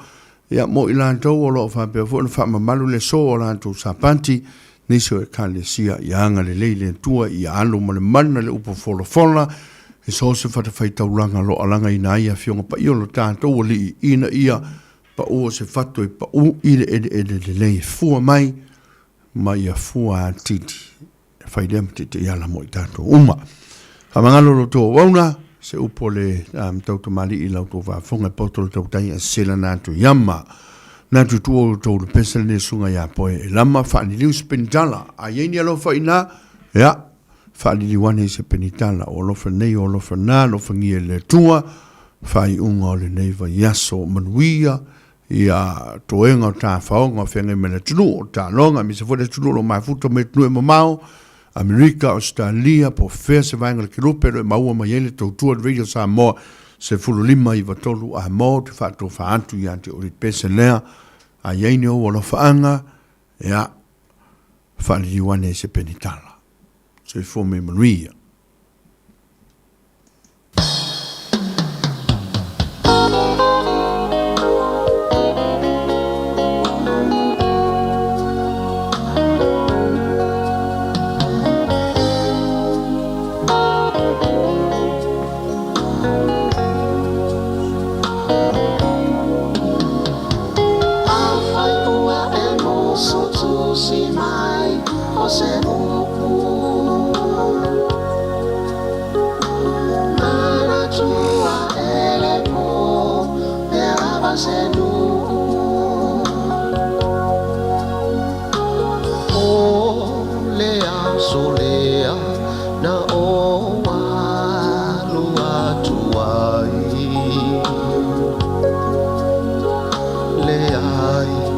Se manongi o se mea e ai tali fia maua e wha maoni o loa lofa e te whainua se vai ona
Se i fali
siva solo siva ilunga malalo awe atamaya ia mana ia le tato aso tata solo atailunga malalo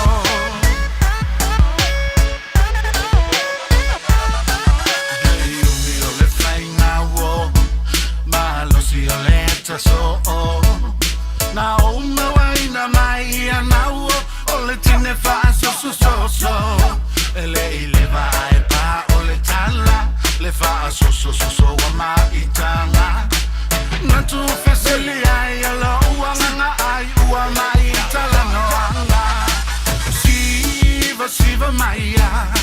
siva maya ia mane le tato aso siva solo siva ilunga malala wo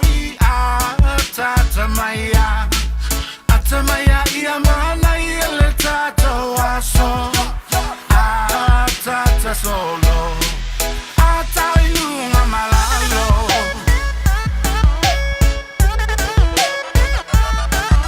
They used to laugh and hate, we ain't never let no fade. Tell them just in case, let no one take your place. Make you run like a client.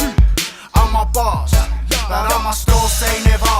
Been running the ball like liver. Se awale pisa, luelo bele musica. Fa'alongo mai kalinga. Fa'angalo mea umaleva. Patu'i no le box speaker. Ka uo sale hika. Va'aile fau nai ile eva. Sole se ngā winga. Le po e mangingo e maingi fo ile king. I love you. Ka uo sale hika. Siva maya ia mane le tato aso siva solo siva ilunga malala wo atamaya ia mane le tato aso tata solo ata ilunga malalo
Ua na o le Radio Samoa se furulima iwa toru a mo e tautuaina o e ilaungangana fitu aso le vai aso.